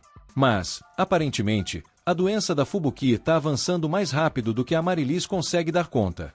A situação está crítica e quase não resta tempo antes que a condição da Fubuki fique ainda mais grave. Então, a Marilis insiste para Aki fazer o que for preciso para garantir que a irmã sobreviva. E, adivinha? A única forma de garantir a vida da Fubuki é tirando a vida do Hikaru. Que reviravolta, hein? Ao mesmo tempo, em toda a cidade, todos os usuários de Mecha que a Marilize infectou, tanto da ARMS quanto do Kagami Group, começam a ter ataques violentos do nada. A Alice parece ter uma ideia do que pode estar causando isso. Todos os agentes da ARMS disponíveis recebem ordens para sair e conter os usuários de Mecha que estão fora de controle, e o Kagami Group recebe ordens semelhantes. Mais tarde, naquela noite, a Mel, o Jun e o Hikaru estão indo para a casa dele para estudar. Mas, enquanto caminham, o Hikaru recebe uma mensagem da Alice e tem que cancelar a sessão de estudos, correndo na direção oposta. Um tempinho depois, ele chega na HQ da ARMS e a Alice pede desculpas por chamá-lo em cima da hora, mas precisa da ajuda dele com um problema. Parece que dezenas de usuários de Mecha de repente perderam o controle e a Alice acredita que a culpada pode ser a usuária de Mecha do tipo quente. Além disso, ela tem um vídeo da Ki fazendo contato amigável com essa usuária quente, então ela suspeita que a Ki pode estar envolvida nisso de algum jeito. E se ela estiver certa, isso significa que a Ki traiu tanto a humanidade quanto a Mecha. Por enquanto, a Alice quer capturar a Ki e trazê-la para interrogatório, mas ela é uma poderosa usuária de Mecha, então eles podem ter que usar força para detê-la. A Alma e o Hikaru não conseguem acreditar que a Alice está suspeitando da Ki, sendo que ela é uma das camaradas deles. Mas, vamos lá, não dá para dirigir uma organização só com sentimentos. A única razão pela qual a Ki se juntou a ARMS foi porque seus objetivos estavam alinhados com os deles. Mas se os objetivos dela mudaram, não tem nada que impeça ela de trair eles. O Hikaru se recusa a aceitar que a Ki faria uma coisa dessas, então ele sai correndo para encontrar ela antes que a Liz o faça, para descobrir o que está pegando. Essa é a ideia, pelo menos. O Ken logo aponta que o Hikaru não faz a menor ideia de onde encontrar a Ki, e é aí que ele entra com a solução perfeita para rastrear a Ki. E adivinha? Envolve um cara que o Hikaru reconhece. É o Warner, aquele que tentou matá-lo alguns dias atrás. E tá claro que o Warner não quer estar ali, mas ele não tem muita escolha na situação. Antes de começarem a discutir como encontrar a Ki, o Mecha do Warner aparece e começa a pedir desculpas profusamente pelas ações do Warner no outro dia. O Hikaru fica confuso, porque achava que o Mecha do Warner ia estar sob controle, mas depois que ele foi capturado, a ARMS conseguiu tirar as algemas e libertar o Karu. O Ken não estava muito afim de ter o Kajaru de volta com o Warner, mas não tinha ninguém mais que pudesse ajudar. E o Kimaru queria muito fazer isso. O Kimaru planeja ensinar ao Warner o que significa lutar por justiça, e ele vai garantir que o Warner aprenda, mesmo que tenha que bater a ideia na cabeça dele. Ele obriga o Warner a se ajoelhar, pedir desculpas e jurar que o Hikaru e a Alma vão ser úteis na missão deles pela cidade. Enquanto isso, o Kimaru tá lá, focado em rastrear a Ki, mas o Warner fica reclamando que quer ir para casa. O Kimaru fica irritado e grita para ele trabalhar mais duro para se redimir. O Hikaru e a Alma já estão começando a se perguntar se essa é mesmo a melhor opção para encontrar a Ki, mas o Kimaru garante que é só uma questão de tempo até eles encontrarem a Ki, já que ele está usando o sonar acústico para rastrear o Arbitrium dela. Justo nesse momento, o Hikaru é atacado por trás, e o Kajaru puxa ele para longe. O responsável pelo ataque, o Junho. Ele tá cansado do Hikaru ficar fugindo dele, então declara que não vai sair do lado do Hikaru até descobrir o segredo por trás do poder dele. Se o Junho vai ficar grudado neles de qualquer jeito, a Alma pergunta se ele está disposto a ajudar a procurar a Ki. Mas o Junho nunca gostou da Ki mesmo, então por que ele ajudaria? Se não quer ajudar a procurar a Ki, para convencê-lo, a Alma diz que vai contar um monte de segredos do Hikaru na sessão de estudo se ele ajudar. O Junho, com certeza, não consegue resistir a essa tentação e concorda. E logo a notícia chega ao irmão do Junho, que tá tipo, o que o meu irmão tá aprontando agora? Ele informa que o Junho decidiu ajudar a procurar a Ki e pergunta se deve enviar alguém para ficar de olho nele. Mas o irmão do Junho, nem aí pro bem-estar dele, responde que a empresa é mais importante, então ele não vai desviar nenhum pessoal para monitorá-lo. Enquanto isso, o Kajaru finalmente rastreou o Arbitrium da Ki até um estacionamento. Ele está recebendo um sinal forte e acredita que a Ki deve estar por perto. Mas quando ele chega na fonte da assinatura de Arbitrium, ele se depara com a Ki, e a cara dela tá tão séria que parece que ela tá realmente prestes a seguir o conselho da Marilize, se isso significar salvar a irmã dela. Hikaru e Alma estão super preocupados com a Ki e começam a perguntar se ela se meteu em algum rolo com a guerra, como Al acabou de sugerir. Mas, antes que eles possam terminar o interrogatório, a Ki já corta o papo e manda Hikaru ir com ela. Hikaru, sempre bonzinho, diz que tudo bem, ele confia nela, mas que quer uma explicação sobre o que está acontecendo. Aparentemente, a Ki ignora completamente a parte sobre confiança e explicação e, sem pensar duas vezes, pula para cima dele e tenta atacar. Completamente desprevenido, Hikaru leva um baita susto e quase é nocauteado. Mas antes que Aki consiga finalizar, Junho entra na frente para defender. Ele ainda não vai muito com a cara de Hikaru, mas já prometeu que se alguém vai acabar com ele, vai ser ele mesmo. Então não vai deixar Aki roubar essa glória. Aki tenta chutar Junho para chegar até Hikaru, mas ele é bem mais forte e, em questão de segundos, já a tem totalmente imobilizada. Hikaru, por sua vez, chega por trás de Junho e pede para ele soltar Aki imediatamente. Claro, ela tentou derrubar ele, mas Hikaru tem certeza de que ela tem um bom motivo. Ele pede que ela se acalme e o escute. Ele não faz ideia do que ela está passando, mas quer ajudar se ela explicar o que está pegando. Aki hesita em dizer qualquer coisa, até que Shinize e Dex revelam que a irmã de Aki ainda está viva, mas está doente por falta de Arbitrium e precisa de uma tonelada disso para sobreviver. Aki, então, anda quebrando a cabeça em busca de um jeito de salvar a irmã. Segundo Emis, já que Hikaru foi capaz de despertar alma, ele talvez tenha Arbitrium suficiente no corpo para curar Fubuki. Mal o nome Amorus é mencionado e Junho já cai na risada, porque ele sabe exatamente o que está acontecendo. O grupo Kagami tem arquivos completos sobre Amaryllis, e eles têm certeza de que essa figura provavelmente sequestrou Fubuki e está controlando ela. Shinize e Dex não acreditam nem um pouco em Junho e já começam a gritar com ele. Hikaru interrompe, dizendo que ainda está disposto a ir com Aki, afinal de contas, eles são amigos. Aki até fica surpresa, já que é a primeira vez que Hikaru a chama de amiga. Nesse meio tempo, Allen lembra a todos que eles ainda têm um rodízio para ir depois disso tudo, então é melhor resolverem logo para poder levar Aki também. Junho fica frustrado, porque parece que ninguém. Junho fica incrédulo, dizendo que Amaryllis está tentando passar a perna neles, mas ninguém parece ouvir. Ele recusa-se a deixar Hikaru ir, mas Hikaru se desvencilha, dizendo que Junho não tem o direito de pará-lo. Hikaru se vira para Aki, estendendo a mão para ela e oferecendo ajuda para salvar Fubuki. Mas, ao se lembrar de como Hikaru sempre foi legal com ela, Aki percebe que não consegue sacrificá-lo como tinha planejado. Em vez disso, diz que não precisa da ajuda dele, deve haver outros jeitos de salvar Fubuki sem envolver estranhos nos dramas de sua família. E para fechar com chave de ouro, ela ainda manda um A, e não vai achando que somos amigos, tá, antes de sair para encontrar Fubuki. Hikaru fica meio perdido, mas Junho só pensa que Aki é tonta por não perceber o óbvio, que Amaryllis é o próprio capeta. Enquanto isso, os dois cientistas estão dando o máximo para descobrir alguma pista sobre Aki e acabam achando os arquivos sobre Amaryllis no banco de dados do grupo Kagami. Descobrem que Amaryllis teve um piti num belo dia, saindo do controle e causando a morte de todo mundo envolvido no experimento, incluindo Fubuki. Eles têm quase certeza de que Amaryllis está por trás de tudo isso, mas não entendem porque ela resolveria dar as caras justo agora, depois de tanto tempo. Eles não têm muitas pistas, mas acham que podem encontrar algo se analisarem a leitura labial do dia em que Aki encontrou aquele cara misterioso da guerra. Enquanto isso, Aki volta para Fubuki e Amarus, mas, quando Amaryllis vê que Hikaru não está com ela, ela se choca e pergunta o que está acontecendo. Aki explica que não quer envolver pessoas de fora nos problemas da família, então acha que elas devem encontrar uma solução por conta própria. Porém, Fubuki não perde tempo e já começa o show de drama, acusando Aki de se importar mais com seu amigo Ruka do que com a própria irmã. Diz que, se Aki realmente a amasse, não teria problemas em sacrificar Hikaru. Já que Aki não está disposta a fazer isso, Fubuki pergunta se ela vai abandoná-la e deixá-la morrer, exatamente como daquela vez. Sério, alguém chama os bombeiros para apagar o incêndio de tanto gás ligging. Mas Aki, cega pelo amor de irmã, nem percebe o veneno. Tem algo estranho no comportamento de Fubuki, então Aki, com altruísmo inesperado, se oferece para virar a bateria de Arbitrium dela no lugar de Hikaru.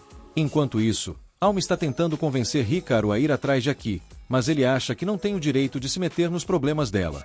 Afinal, ela foi bem clara dizendo que não queria ajuda e, além disso, o desejo de vingança dela é algo que ele nunca conseguiria entender, então ele prefere ficar de fora. Junho, que estava quietinho na dele sem dar a mínima para o que acontecesse com Aki, de repente se interessa ao ouvir Hikaru dizer que não quer se meter no caminho dela. Isso faz Junho se lembrar de um momento em que sentiu o mesmo em relação ao próprio irmão, e, do nada, ele vira o maior incentivador de Hikaru. Ele agarra Hikaru pela gola e dá um sermão, para de se fazer de coitado e decide logo, você vai deixar Aki ir ou quer ficar ao lado dela? Diante desse ultimato, Hikaru admite que ainda quer salvar Aki. Esse empurrãozinho é tudo o que ele precisava para finalmente tomar uma decisão. Sim, ele pode ser um estranho na situação daqui, mas Alma lhe diz que o que realmente importa é o que ele sente. Hikaru é o tipo de pessoa que não consegue ignorar quem está em apuros, então decide ajudar Aki.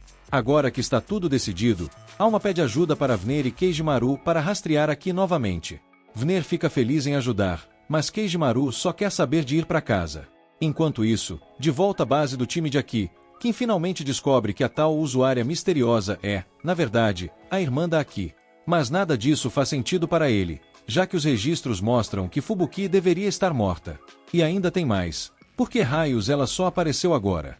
Nesse momento, Al se materializa atrás de Kim do nada, explicando que a Marilis deu as caras porque está atrás do Arbitrium de Hikaru.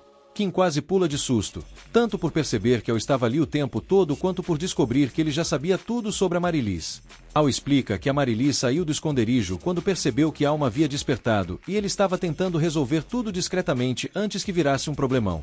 Ele só não esperava que Aki fosse se envolver tanto assim, e muito menos que descobrir que sua irmã morta estava sendo controlada pela maligna Marilis fosse tão complicado. Mas a descrição dele acabou deixando Aki ainda mais no meio do caos. A Marilis está frustradíssima que Aki não trouxe Hikaru, mesmo depois de todo o esforço que ela fez para bancar a irmã carinhosa. Ela então decide largar a encenação e resolve que vai se livrar daqui de uma vez, usando seus bonecos. Aki começa a perceber que a verdadeira Fubuki jamais agiria daquele jeito, e a Marilis, debochada, a chama de idiota por demorar tanto para sacar.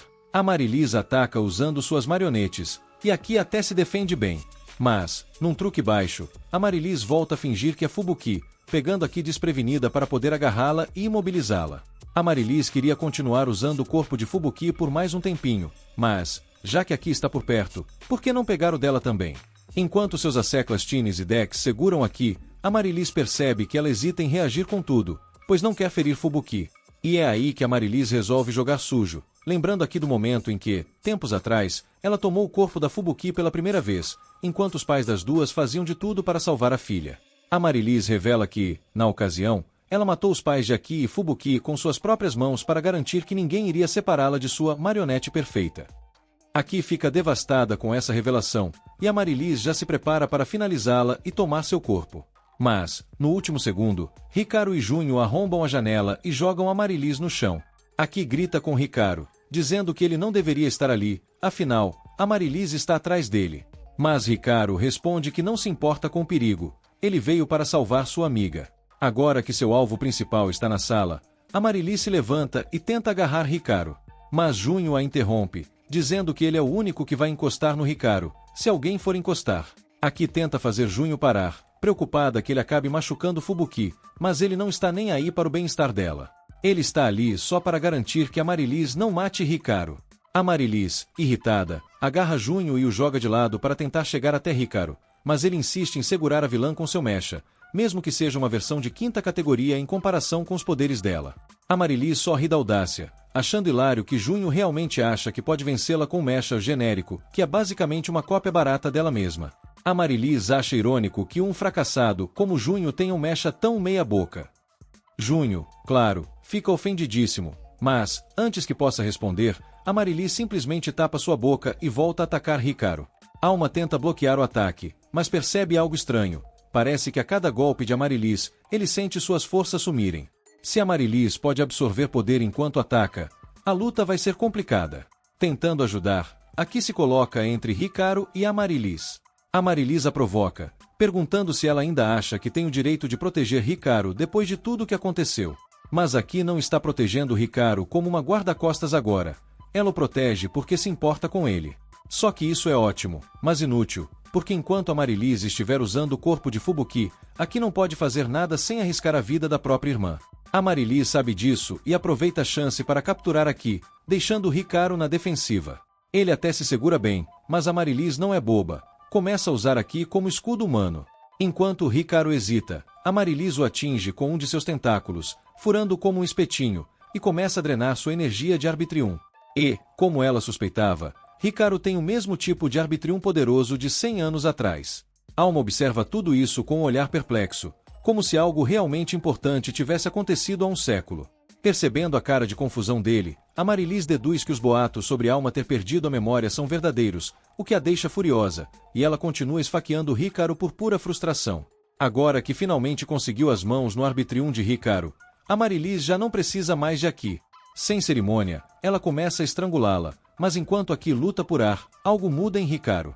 O corpo dele começa a transbordar de Arbitrium. Amaryllis fica em êxtase, achando que encontrou a fonte de energia dos sonhos. Mas Hikaru e Alma continuam carregando o Arbitrium até sobrecarregar o sistema de Amaryllis. E, enquanto ela está distraída com o excesso de energia, Hikaru e Alma conseguem libertar Aki. Uma explosão de luz ilumina o local, e quando a poeira baixa, Hikaru, Aki e Junho estão todos no chão, finalmente livres da ameaça de Amaryllis, por enquanto.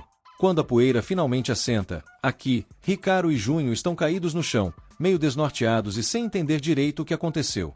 Mas uma coisa é certa para Junho: ele não vai deixar barato o que Amaryllis fez com ele. Determinado, ele se levanta, agarra Amaryllis com seu mecha e começa a tentar arrancá-la do corpo de Fubuki. Amaryllis luta para se manter, mas a pura teimosia de Junho é tanta que ele encontra a força necessária para separá-la de Fubuki. Quando Fubuki finalmente retoma o controle do próprio corpo, Aki suspira aliviada ao ver sua irmã bem. Mas, claro, Amaryllis não vai embora sem uma última cartada. Mesmo sem Fubuki, ela ainda tem seus outros fantoches à disposição e tenta capturar Aki. Só que agora, sem usar a irmã dela como escudo humano, é fácil para Aki contra-atacar. Em seguida, Hikaru assume a liderança, e com a ajuda de Alma, eles finalmente conseguem derrotar Amaryllis. Mas, como boa vilã dramática, Amaryllis deixa uma última revelação: ela culpa a Alma pela morte de Ukumo Kagami. No dia seguinte, tudo volta ao normal. Aki faz sua entrada triunfal pela janela recém-reparada de Hikaru, e os dois seguem para a escola juntos. No caminho, Aki se desculpa por todo o problema que causou, mas Hikaru diz que não precisa se preocupar, afinal, é para isso que amigos servem: ajudar nas horas difíceis. Aki aproveita o clima de camaradagem e pede mais um favor. Ela quer que Hikaru a ajude a estudar. Ele não entende por que ela quer estudar agora, já que perdeu todas as provas, mas Aki explica que quer aprender para ajudar Fubuki a recuperar os 8 anos de estudo que perdeu. Fubuki, agora em fisioterapia para se acostumar novamente com o próprio corpo, está em boas mãos, e Aki decide que continuará na organização para proteger Hikaru 24 horas por dia. Hikaru até gosta da ideia de ter Aki por perto, mas ressalta que ela não precisa segui-lo tanto assim. Enquanto isso, no laboratório do grupo Kagami, os cientistas finalmente terminam de construir um portal que leva ao mundo dos mechas UD. O plano é assumir o controle de todos os mechas ainda dormentes, mas para ativar o portal, eles precisam da lendária Ordela, e o único que pode ativá-la é a Alma. E eles estão dispostos a usar tudo o que tiverem para capturá-lo. No dia seguinte, no caminho para a escola, os amigos de Hikaru estão escondidos atrás de uma esquina, espionando. 2 sujeitos super suspeitos aparecem e começam a importunar ele e Aki. Surpresa! Esses 2 são agentes da organização Arms. Vieram como reforço para proteger Hikaru, já que Aki está falhando miseravelmente nessa missão. Aki, sem escolha, tem que aceitar a ajuda deles porque a ordem veio direto dos chefões da Arms. Enquanto isso, Kazuva, que estava por perto, percebe Hikaru. Ele perdeu seu mecha e foi rebaixado à vigia depois de fracassar em capturá-lo, mas agora acha que pode recuperar sua honra. Ele tenta prender Hikaru, mas Aki não dá chance. Agarra Hikaru e pula de uma ponte, direto no teto de um caminhão em movimento. O motorista nem percebe que 2 adolescentes aterrissaram no caminhão e segue dirigindo tranquilo. Hikaru, já cansado, lamenta o dia começar assim. Aki pede desculpas por estragar a vida normal dele, mas Hikaru manda tá de boa, tamo junto nessa até você recuperar sua memória. Antes de Aki poder dizer algo importante, eles são interrompidos por Shinize e Dex, que estavam discutindo se mel ou geleia é melhor no café da manhã. E estavam tentando preparar o café para Hikaru e Aki. Mas aí Hikaru nota um pequeno detalhe: o caminhão está indo na direção oposta da escola. De repente, o caminhão para, e o motorista é apagado com um dardo tranquilizante. Um grupo de bandidos da organização Kagami chega para capturar Hikaru, liderado por uma gótica com estilo chamada Lua e um cara novo no pedaço. Lua, que claramente queria terminar logo com isso, ativa sua metralhadora de espinhos mecânicos e começa a disparar no caminhão. Aki puxa Hikaru para trás do caminhão enquanto o pobre motorista provavelmente não sobrevive a essa rajada de espinhos. E agora? O caos só está começando. Aki manda Hikaru ir para a escola para não levar falta, e Hikaru, na base do tanto faz, começa a correr. Mas, claro, as coisas nunca são fáceis. Kazuva aparece bloqueando o caminho. Enquanto isso, Oyama e Kayano, que poderiam ajudar, estão sendo segurados pelos amigos de Hikaru por causa de um mal-entendido. Ou seja, nada de reforços por agora. Kazuva insiste que vai capturar Hikaru para recuperar sua moral, mas o novato da terceira divisão aparece, pula no caminhão e diz que vai cuidar disso. E aí vem o plot twist. Kazuva percebe que o mecha do novato é o mesmo que tiraram dele quando foi rebaixado. O cara fica maluco. Antes que o novato consiga atacar Hikaru, Kazuva parte para cima e começa uma luta de quem pega o brinquedo de volta. No meio da confusão, Aki lembra Hikaru que ele tem que chegar na escola. Hikaru corre de novo, mas dá de cara com o novato desmaiado no caminho. Ele vira para trás e vê que Kazuva conseguiu recuperar o mecha. E agora? Ele tem que lidar com isso também. Enquanto isso, Aki tenta pegar a lua de surpresa, mas ela escapa por pouco e quase consegue dar o golpe final com sua Minigun de espinhos. Só que ela dá um passo errado, tropeça e cai em cima de Kazuva. Começa um bate-boca. Ela xinga ele por atrapalhar. Ele devolve dizendo que o tapa-olho dela é o drama demais. Quando finalmente se levantam, Kazuva volta a atacar Hikaru. Só que Hikaru e Alma entram no modo batalha, desviam do chicote dele, pegam a corrente e jogam Kazuva direto em cima da lua. Os dois caem no chão em uma posição super constrangedora. Aki, sem perder tempo, aparece por trás e dá um jeito neles. Vendo que sua equipe foi completamente humilhada, o chefe da divisão decide que já trabalhou demais por hoje. Ele manda alguém buscar o novato e a lua, se der, e vai embora sem se preocupar muito com o resto. Trabalho em equipe? Pra quê, né? Enquanto Aki e Hikaru estão amarrando todo mundo, Alma, com cara de quem está com um segredo, começa a falar algo importante para Hikaru, mas Aki interrompe pedindo ajuda. Ela ficou toda enroscada, tipo Fushiko de esconde-esconde. Enquanto Hikaru tenta desatar o nó, que parecia mais difícil que resolução de equação, Kazuva, do nada, se levanta e tenta um golpe por trás. Alma, com seus reflexos de gato, bloqueia, mas isso não impede Hikaru de cair de cara no chão e desmaiar. Quando Hikaru acorda, tudo está resolvido. O grupo Kagami foi amarrado e está ali, quietinho. Mas Alma está com aquele peso na consciência, achando que foi ele que fez Hikaru se machucar. Hikaru, tentando aliviar, diz que não é culpa dele, mas Alma, com aquele drama todo, acredita que Hikaru ficaria melhor sem ele. Hikaru, confuso, percebe que Alma tem algo guardado. Ah, então você já recuperou suas memórias? Alma confirma, mas Hikaru, perdido, pergunta, por que você não contou antes? Alma, como bom mestre do silêncio, responde que não precisa se meter e começa a rastejar para longe. Aki, normalmente, iria atrás dele para proteger, mas, como Alma tem essa habilidade de não ficar longe de Hikaru, ela acha que não tem muito risco, até perceber que ele está fugindo rapidinho. O cara é mais rápido que o Wi-Fi da vizinhança e desaparece de vista em segundos. De volta a Armes, Alice conta para Hikaru que Alma deve ter recuperado as memórias após o contato com a Emiris. E, surpresa! Alma não só tem as memórias de volta, como também uma habilidade secreta. Ele pode produzir seu próprio Arbitrium, o que é, né, tipo uma super energia de herói. Fist explica que mantiveram isso em segredo porque, se ficassem falando das memórias traumáticas de Alma, ele ia virar um zumbi da inatividade. Agora, a missão é encontrar Alma, que parece ter virado um ninja hiperativo.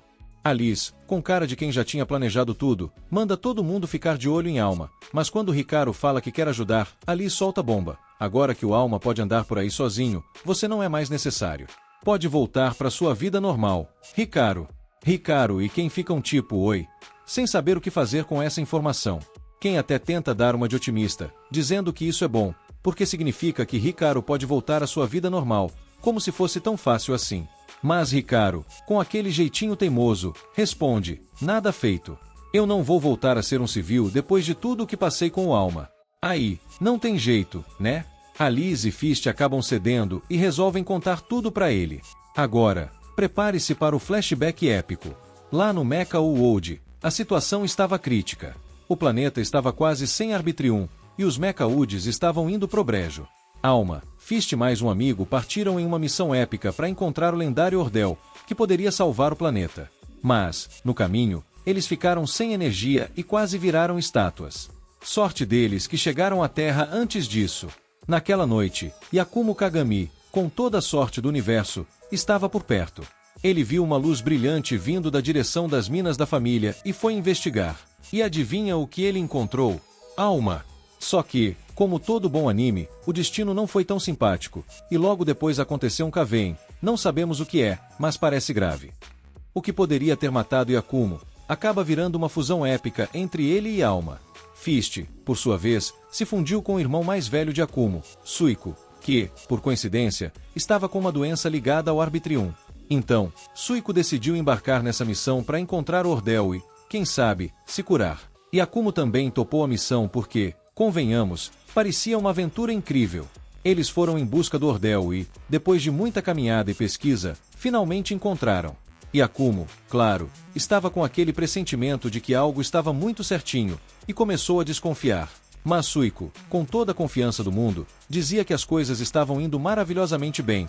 O que, obviamente, é sempre o sinal de que algo vai dar errado, né?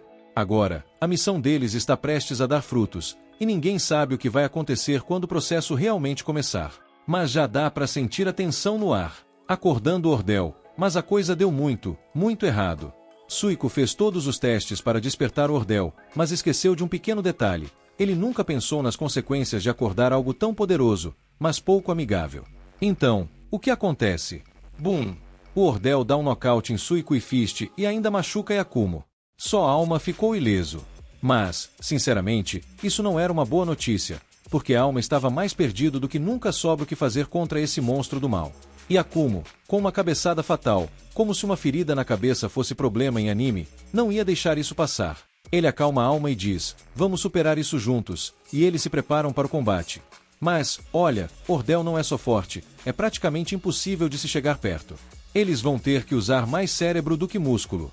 Então, Yakumo dá uma de atacando o chão, soltando pedras para distrair o Ordel. Enquanto isso, Alma e ele tentam se aproximar de cima, a velha tática do cair de paraquedas e dar um soco. E, no final, eles conseguem selar o Ordel de novo. E ai, vitória! Mas Yakumo não está nada bem. Na verdade, ele morre na hora, quem diria, né? Tudo isso por causa do trauma de perder o amigo Alma. Alma, depois de perder Yakumo, fica inativo e não acorda mais até encontrar Hikaru. Agora que ele lembra do passado, ele não quer que a história se repita e que Hikaru morra por causa dele. Por isso, ele decide fugir para sempre, sem querer envolver ninguém mais em sua bagunça. Só que, claro, o destino tem seus próprios planos. Alma começa a rastejar por um beco e acaba encontrando Jun. E adivinha? Jun tenta fundir com Alma, mas a fusão não funciona nem um pouco. Jun fica tipo, ok, talvez eu ainda não seja bom o suficiente. Mas, percebendo que Alma está meio melancólico, ele pergunta o que aconteceu. Enquanto isso, Hikaru está na beira de uma ponte, com cara de quem passou a noite assistindo dramas, super triste, quando de repente, o telefone toca. Ele atende e ouve a voz de Alma. Alma, então, começa a relembrar o primeiro dia em que conheceu Hikaru. Hikaru, sem saber quem ou o que Alma era, decidiu ajudar mesmo assim. Alma, sabendo que Hikaru é uma pessoa incrivelmente bondosa, se sente culpado por não poder aceitar essa ajuda. Mas, ao mesmo tempo, ele não quer que Hikaru se machuque por causa dele. Que dilema, hein? Alma, com toda a sua carga emocional, decide que não quer mais a ajuda de Hikaru. Ele quer que Hikaru volte à vida normal, aquela vida tranquila e sem drama que ele tinha antes de tudo isso. Aí você pensa, mas o que diabos, Alma? Hikaru tenta entender o porquê de tudo isso, mas Alma já fez sua escolha e desliga o telefone, decidido a seguir com Jun por enquanto. E claro, porque tudo que vai, volta, e nada pode ser simples nesse mundo de anime. Assim que Jun sai do beco, Totó aparece, e pela cara dele, não está indo ali para um café. Alguém vai levar um soco na cara em breve. Enquanto isso, Hikaru ainda está na ponte, filosofando sobre a vida e tentando entender por que tudo é tão complicado, quando aqui aparece para perguntar se ele já encontrou Alma.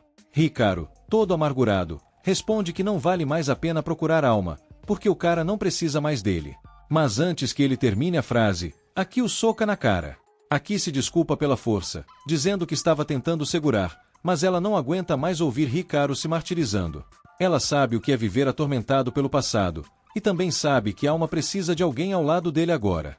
Mesmo que Hikaru pense que Alma não precisa dele, Aki ainda precisa dele, e ela vai precisar de ajuda para trazer Alma de volta. Hikaru, finalmente percebendo que ela está certa, aceita ir procurar Alma. E como se nada fosse simples, Hikaru recebe uma ligação. Alma foi capturado pela Kagami Group, e eles estão prestes a usar ele para desbloquear o Ordel. Junho acha que o Totó está aqui para levá-lo de volta para casa, mas ele não quer voltar, então agarra o Alma e tenta usá-lo como um taco de beisebol. Só que o Totó, com um simples movimento, pega a Alma no ar e coloca uma algema nele para manter o cara preso. Acontece que ele está aqui por ordem do irmão mais velho do Junho, então pede desculpas, mas vai ter que levar os dois de volta para a sede da Camille e os joga no fundo de um caminhão. Enquanto isso, Aki e Icaro estão procurando Alma, mas como Icaro corre mais devagar que uma tartaruga em um dia preguiçoso, Aki está carregando ele nos ombros para economizar tempo. Só que eles não fazem ideia de onde está o Alma, até que o Ken liga para Aki e diz que encontrou alguém para ajudar na busca. De repente, o Kajaru despenca do telhado e, com aquele jeitão todo "eu sou o máximo", anuncia que está ali para ajudar. Mas no fundo, ele só quer voltar para casa, porque está de saco cheio de ouvir o grito do Caro. E até a Hikaru, coitada, já não aguenta mais o barulho. O grito é tão forte que quase atordoa os exploradores do grupo Kagami lá embaixo. Aki tenta ligar pro Ken para ver se consegue outra ajuda, mas não consegue falar com ele. Lá no lado do Ken, ele perdeu todo acesso a sinais externos, e logo depois, o Kayano entra correndo e conta que tem um sinal de bloqueio geral na cidade que está bagunçando as comunicações. Então, se eles quiserem achar o Alma, vão ter que ir até o local pessoalmente. Eles ainda não sabem quem está por trás disso, mas o Augis já sacou que deve ter a ver com o grupo Kagami, então ele vai ter que se envolver pessoalmente. Enquanto isso, o Totó chega no laboratório de pesquisa Kagami com Alma e Junho, e o diretor da Divisão 13 está super feliz de ver isso, porque finalmente podem avançar para a próxima fase do plano. Ele elogia o Junho por ter encontrado e capturado Alma, mas quando um dos assistentes leva a Alma para a câmara de contenção, o diretor percebe que o Junho está com a boca amordaçada. Ele pergunta o que está acontecendo, e o Totó responde que estavam apenas se divertindo um pouco. O diretor, sem querer meter o bedelho nas preferências do Junho, só agradece pela boa captura. O diretor, empolgado, chama o Junho para assistir de camarote o evento mais importante do século. O Junho, sem entender nada, fica tipo "que coisa é essa?" E o diretor explica que é o Portão Ordela, um portal para o mundo dos Mecha UD. Quando eles conseguirem despertar Ordela, vão usar o poder dele para invadir o mundo dos Mecha e escravizar todo mundo pro benefício do grupo Kagami. Junho, em choque, pensa: meu irmão realmente investiu tudo nisso? Que plano mais idiota! Nesse momento, o irmão mais velho de Junho, o Novo, aparece, visivelmente irritado por Junho estragar o momento com sua cara feia, mas como já está tudo pronto, ele decide não mandar o Junho embora e manda todo mundo começar o processo de despertar do Ordela. Quando a sequência é iniciada, o Alma recobra a consciência, mas fica em pânico ao ver o Ordela diante dele. Ele percebe que os cientistas querem usá-lo para quebrar o selo do Ordela e tenta convencer todo mundo a desistir, porque liberar o Ordela seria uma catástrofe. Mas o diretor está confiante de que com toda a tecnologia que eles desenvolveram, consegue controlar o poder do Ordela. Assim que ele dominar o Ordela, vai poder abrir o portão para o mundo dos Mecha UD e até deixar o Alma dar uma olhada nos velhos amigos, mas vai colocar algemas em todos eles, claro. O Alma, apesar de querer ver sua casa de novo, tem um probleminha com essa ideia. O Ordela não é um portal, e ele sabe disso, só não consegue explicar direito. Então, ele implora pro diretor parar antes que seja tarde demais. O diretor, claro, não acredita nem uma palavra do que o Alma falou e acha que ele está apenas tentando enrolar e ganhar tempo. Então, ele começa a sequência de ativação. Quando o Ordela começa a despertar, o campo de contenção que era para controlar ele começa a falhar, e o Junho já fica preocupado que esse troço vai escapar logo. Os cientistas, que eram os responsáveis por segurar o Ordela, começam a relatar que os níveis de Arbitrium, o poder do Ordela, estão subindo tanto que não vão conseguir segurar ele por muito tempo. O Ordela começa a surtar e destruir tudo, e o Junho, desesperado, pede pro Novo parar com isso, porque tá ficando perigoso. O Novo só dá risada e fala que isso era exatamente o que ele queria. O laboratório inteiro começa a desmoronar, com o poder do Ordela crescendo cada vez mais, e os estalactites de gelo tão gigantes que até o Hikaru e Aki conseguem ver da rua. Eles sabem que algo terrível aconteceu, mas antes da Aki decidir o que fazer, o Hikaru já saiu correndo para tentar salvar o Alma. Dentro do laboratório, o diretor ainda está em choque porque seu plano perfeito deu errado de um jeito épico, mas já é perigoso demais para ele ficar ali, então seus assistentes imploram para ele evacuar. Enquanto isso, o Novo tá lá na sala de controle, nem aí para todo mundo que está se lascando, porque o que importa é o seu objetivo. Antes das coisas saírem de controle, o Totó leva o Junho para um lugar seguro para garantir que ele não se machuque. Quando o Junho acorda, ele começa a exigir saber o que está acontecendo, e o Totó resolve contar tudo, mas avisa que o Junho precisa estar pronto para agir assim que souber a verdade. Lá no telhado, o diretor está se preparando para fugir de helicóptero com o Alma, mas antes que ele consiga sair voando, o Hikaru grita para ele liberar o Alma. O diretor reconhece o Hikaru como o antigo dono do Alma e manda prender ele. Nesse momento, O Hikaru percebe que talvez tenha sido uma péssima ideia ter vindo sozinho. A Aki, enquanto isso, tenta encontrar o Hikaru, mas sem ela por perto, ele basicamente está indefeso. O diretor manda ignorar o Hikaru e subir no helicóptero, mas de repente, o Kim aparece para ajudar o Hikaru. O Hikaru agradece e pede pro Kim segurar os caras enquanto ele vai procurar a Aki. O Kim, claro, é tão bom em lutar quanto uma cadeira, então ele não tem a mínima ideia de como vai segurar todo mundo. De repente, a Forte começa a disparar sua metralhadora nele, mas por pura sorte, o Kim não leva um tiro sequer. Mas a realidade é que ele não tem a menor chance contra um Mecha User. O Kim tem que pensar em algo rápido se não quiser virar pizza, então ele olha ao redor e percebe um Mecha preso por perto.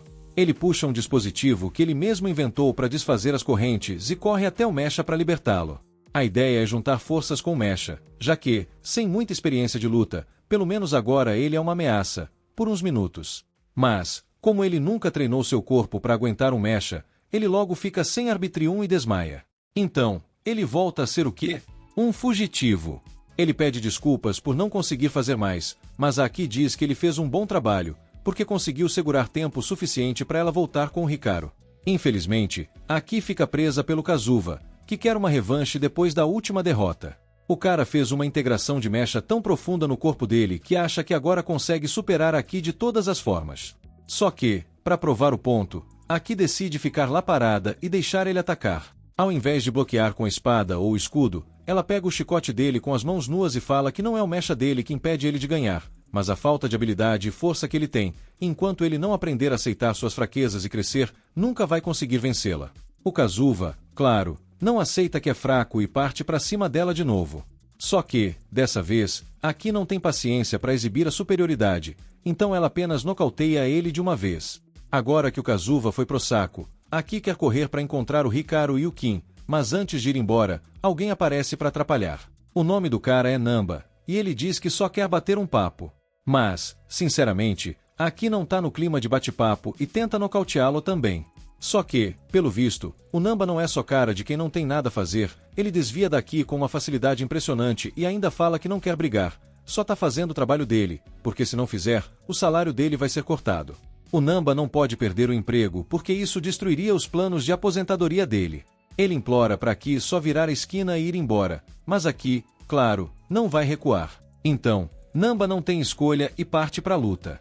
A Aki começa a se mover de um lado para o outro, tentando confundir o cara, mas quando ela vai dar o golpe final, o Namba simplesmente bloqueia com seu mecha e diz que menininhas como ela não deveriam estar por aí com mechas poderosos. Ele até admite que ela tem umas habilidades, mas agora é a hora de dar uma lição nela, porque, segundo ele, ela precisa aprender a não mexer com os adultos.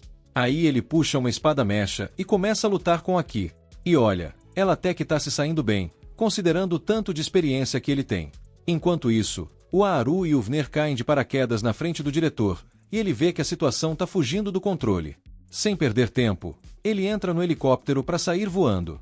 Só que, na hora que ele vai decolar, o helicóptero é parado por um ex-membro da Divisão 3, o THG, que tá literalmente segurando o helicóptero com as mãos nuas. O Quan fica feliz com a ajuda, mas não entende porque o THG tá ajudando eles. Aí a Kayano explica que o THG tem uma quedinha por ela, e por isso tá tentando agradá-la enquanto segura o helicóptero. Kayano diz que vai dar conta do Tsu, e o Hikaru e o Vner podem pegar o helicóptero e levar a alma de volta. Eles estão prontos, mas se esquecem que a Forte ainda é um problema. Ela começa a atirar de dentro do helicóptero até que, sem querer, acerta uns barris de óleo e... BUM! Uma explosão gigante joga o Hikaru e o Vner direto na Forte e no diretor, fazendo todo mundo desmaiar. Lá do outro lado do prédio, o Namba e a Aki ouvem a explosão. O Namba acha que já fez o suficiente para preencher o relatório de trabalho e decide ir embora, para Aki não ter que se preocupar mais com ele. Enquanto isso, no helicóptero, o Hikaru é o primeiro a acordar, mas logo o diretor também começa a despertar. O diretor tá uma fera, porque uns mocinhos estão se metendo no caminho dele, então ele decide que vai cuidar do Hikaru e pega a arma da Forte para fazer isso. O Vner ainda está no modo soneca profunda e sem mecha. O Hikaru não vai conseguir se defender das balas, né? Mas, sorte dele que o Kajaru ainda tá acordado. Aí, o Hikaru tem uma ideia boa, mas um pouco maluca, para passar pelo diretor. Ele sai no meio do fogo cruzado para atrair a atenção do diretor. Enquanto o diretor fica todo focado nele, o Kimaru aparece por trás e começa a rasgar o rosto do cara com suas garras. Isso dá tempo pro Hikaru passar despercebido, chegar até a Alma, e mesmo ela ainda desacordada, ele consegue amarrá-la no braço dele e derrubar o diretor com um soco. A Alma acorda um tempo depois e encontra o Hikaru todo machucado, daí começa a pirar e se culpar por tudo isso. Ele diz pro Hikaru que ele não precisava ter vindo salvar ele, porque isso não é mais problema dele. Afinal, foi a culpa da Alma que fez a Ordela ser acordada, então é responsabilidade dele resolver isso sozinho para ninguém mais se machucar. Aí, ele lembra do Yakumo, que já tinha dito que algo estava errado, mas Alma estava tão obcecado com o objetivo dele que ignorou, e isso acabou matando o Yakumo. Alma não quer que o mesmo aconteça com o Hikaru, por isso quer resolver tudo sozinho. Hikaru entende o peso da culpa da Alma e até se solidariza, mas eles ainda têm uma cidade para salvar. Então, ele se levanta e diz que eles têm que correr se quiserem parar a Ordela. A Alma tenta parar o Hikaru, mas o Haru fala que, mesmo que a Alma não queira ir com ele, ele vai lutar contra a Ordela do jeito que der, mesmo que provavelmente morram de forma bem dolorosa. No final, Alma cede e concorda em ir com o Hikaru. O Hikaru tá certo, que se os dois estiverem juntos, tudo vai dar certo. Até o próximo episódio, filhote.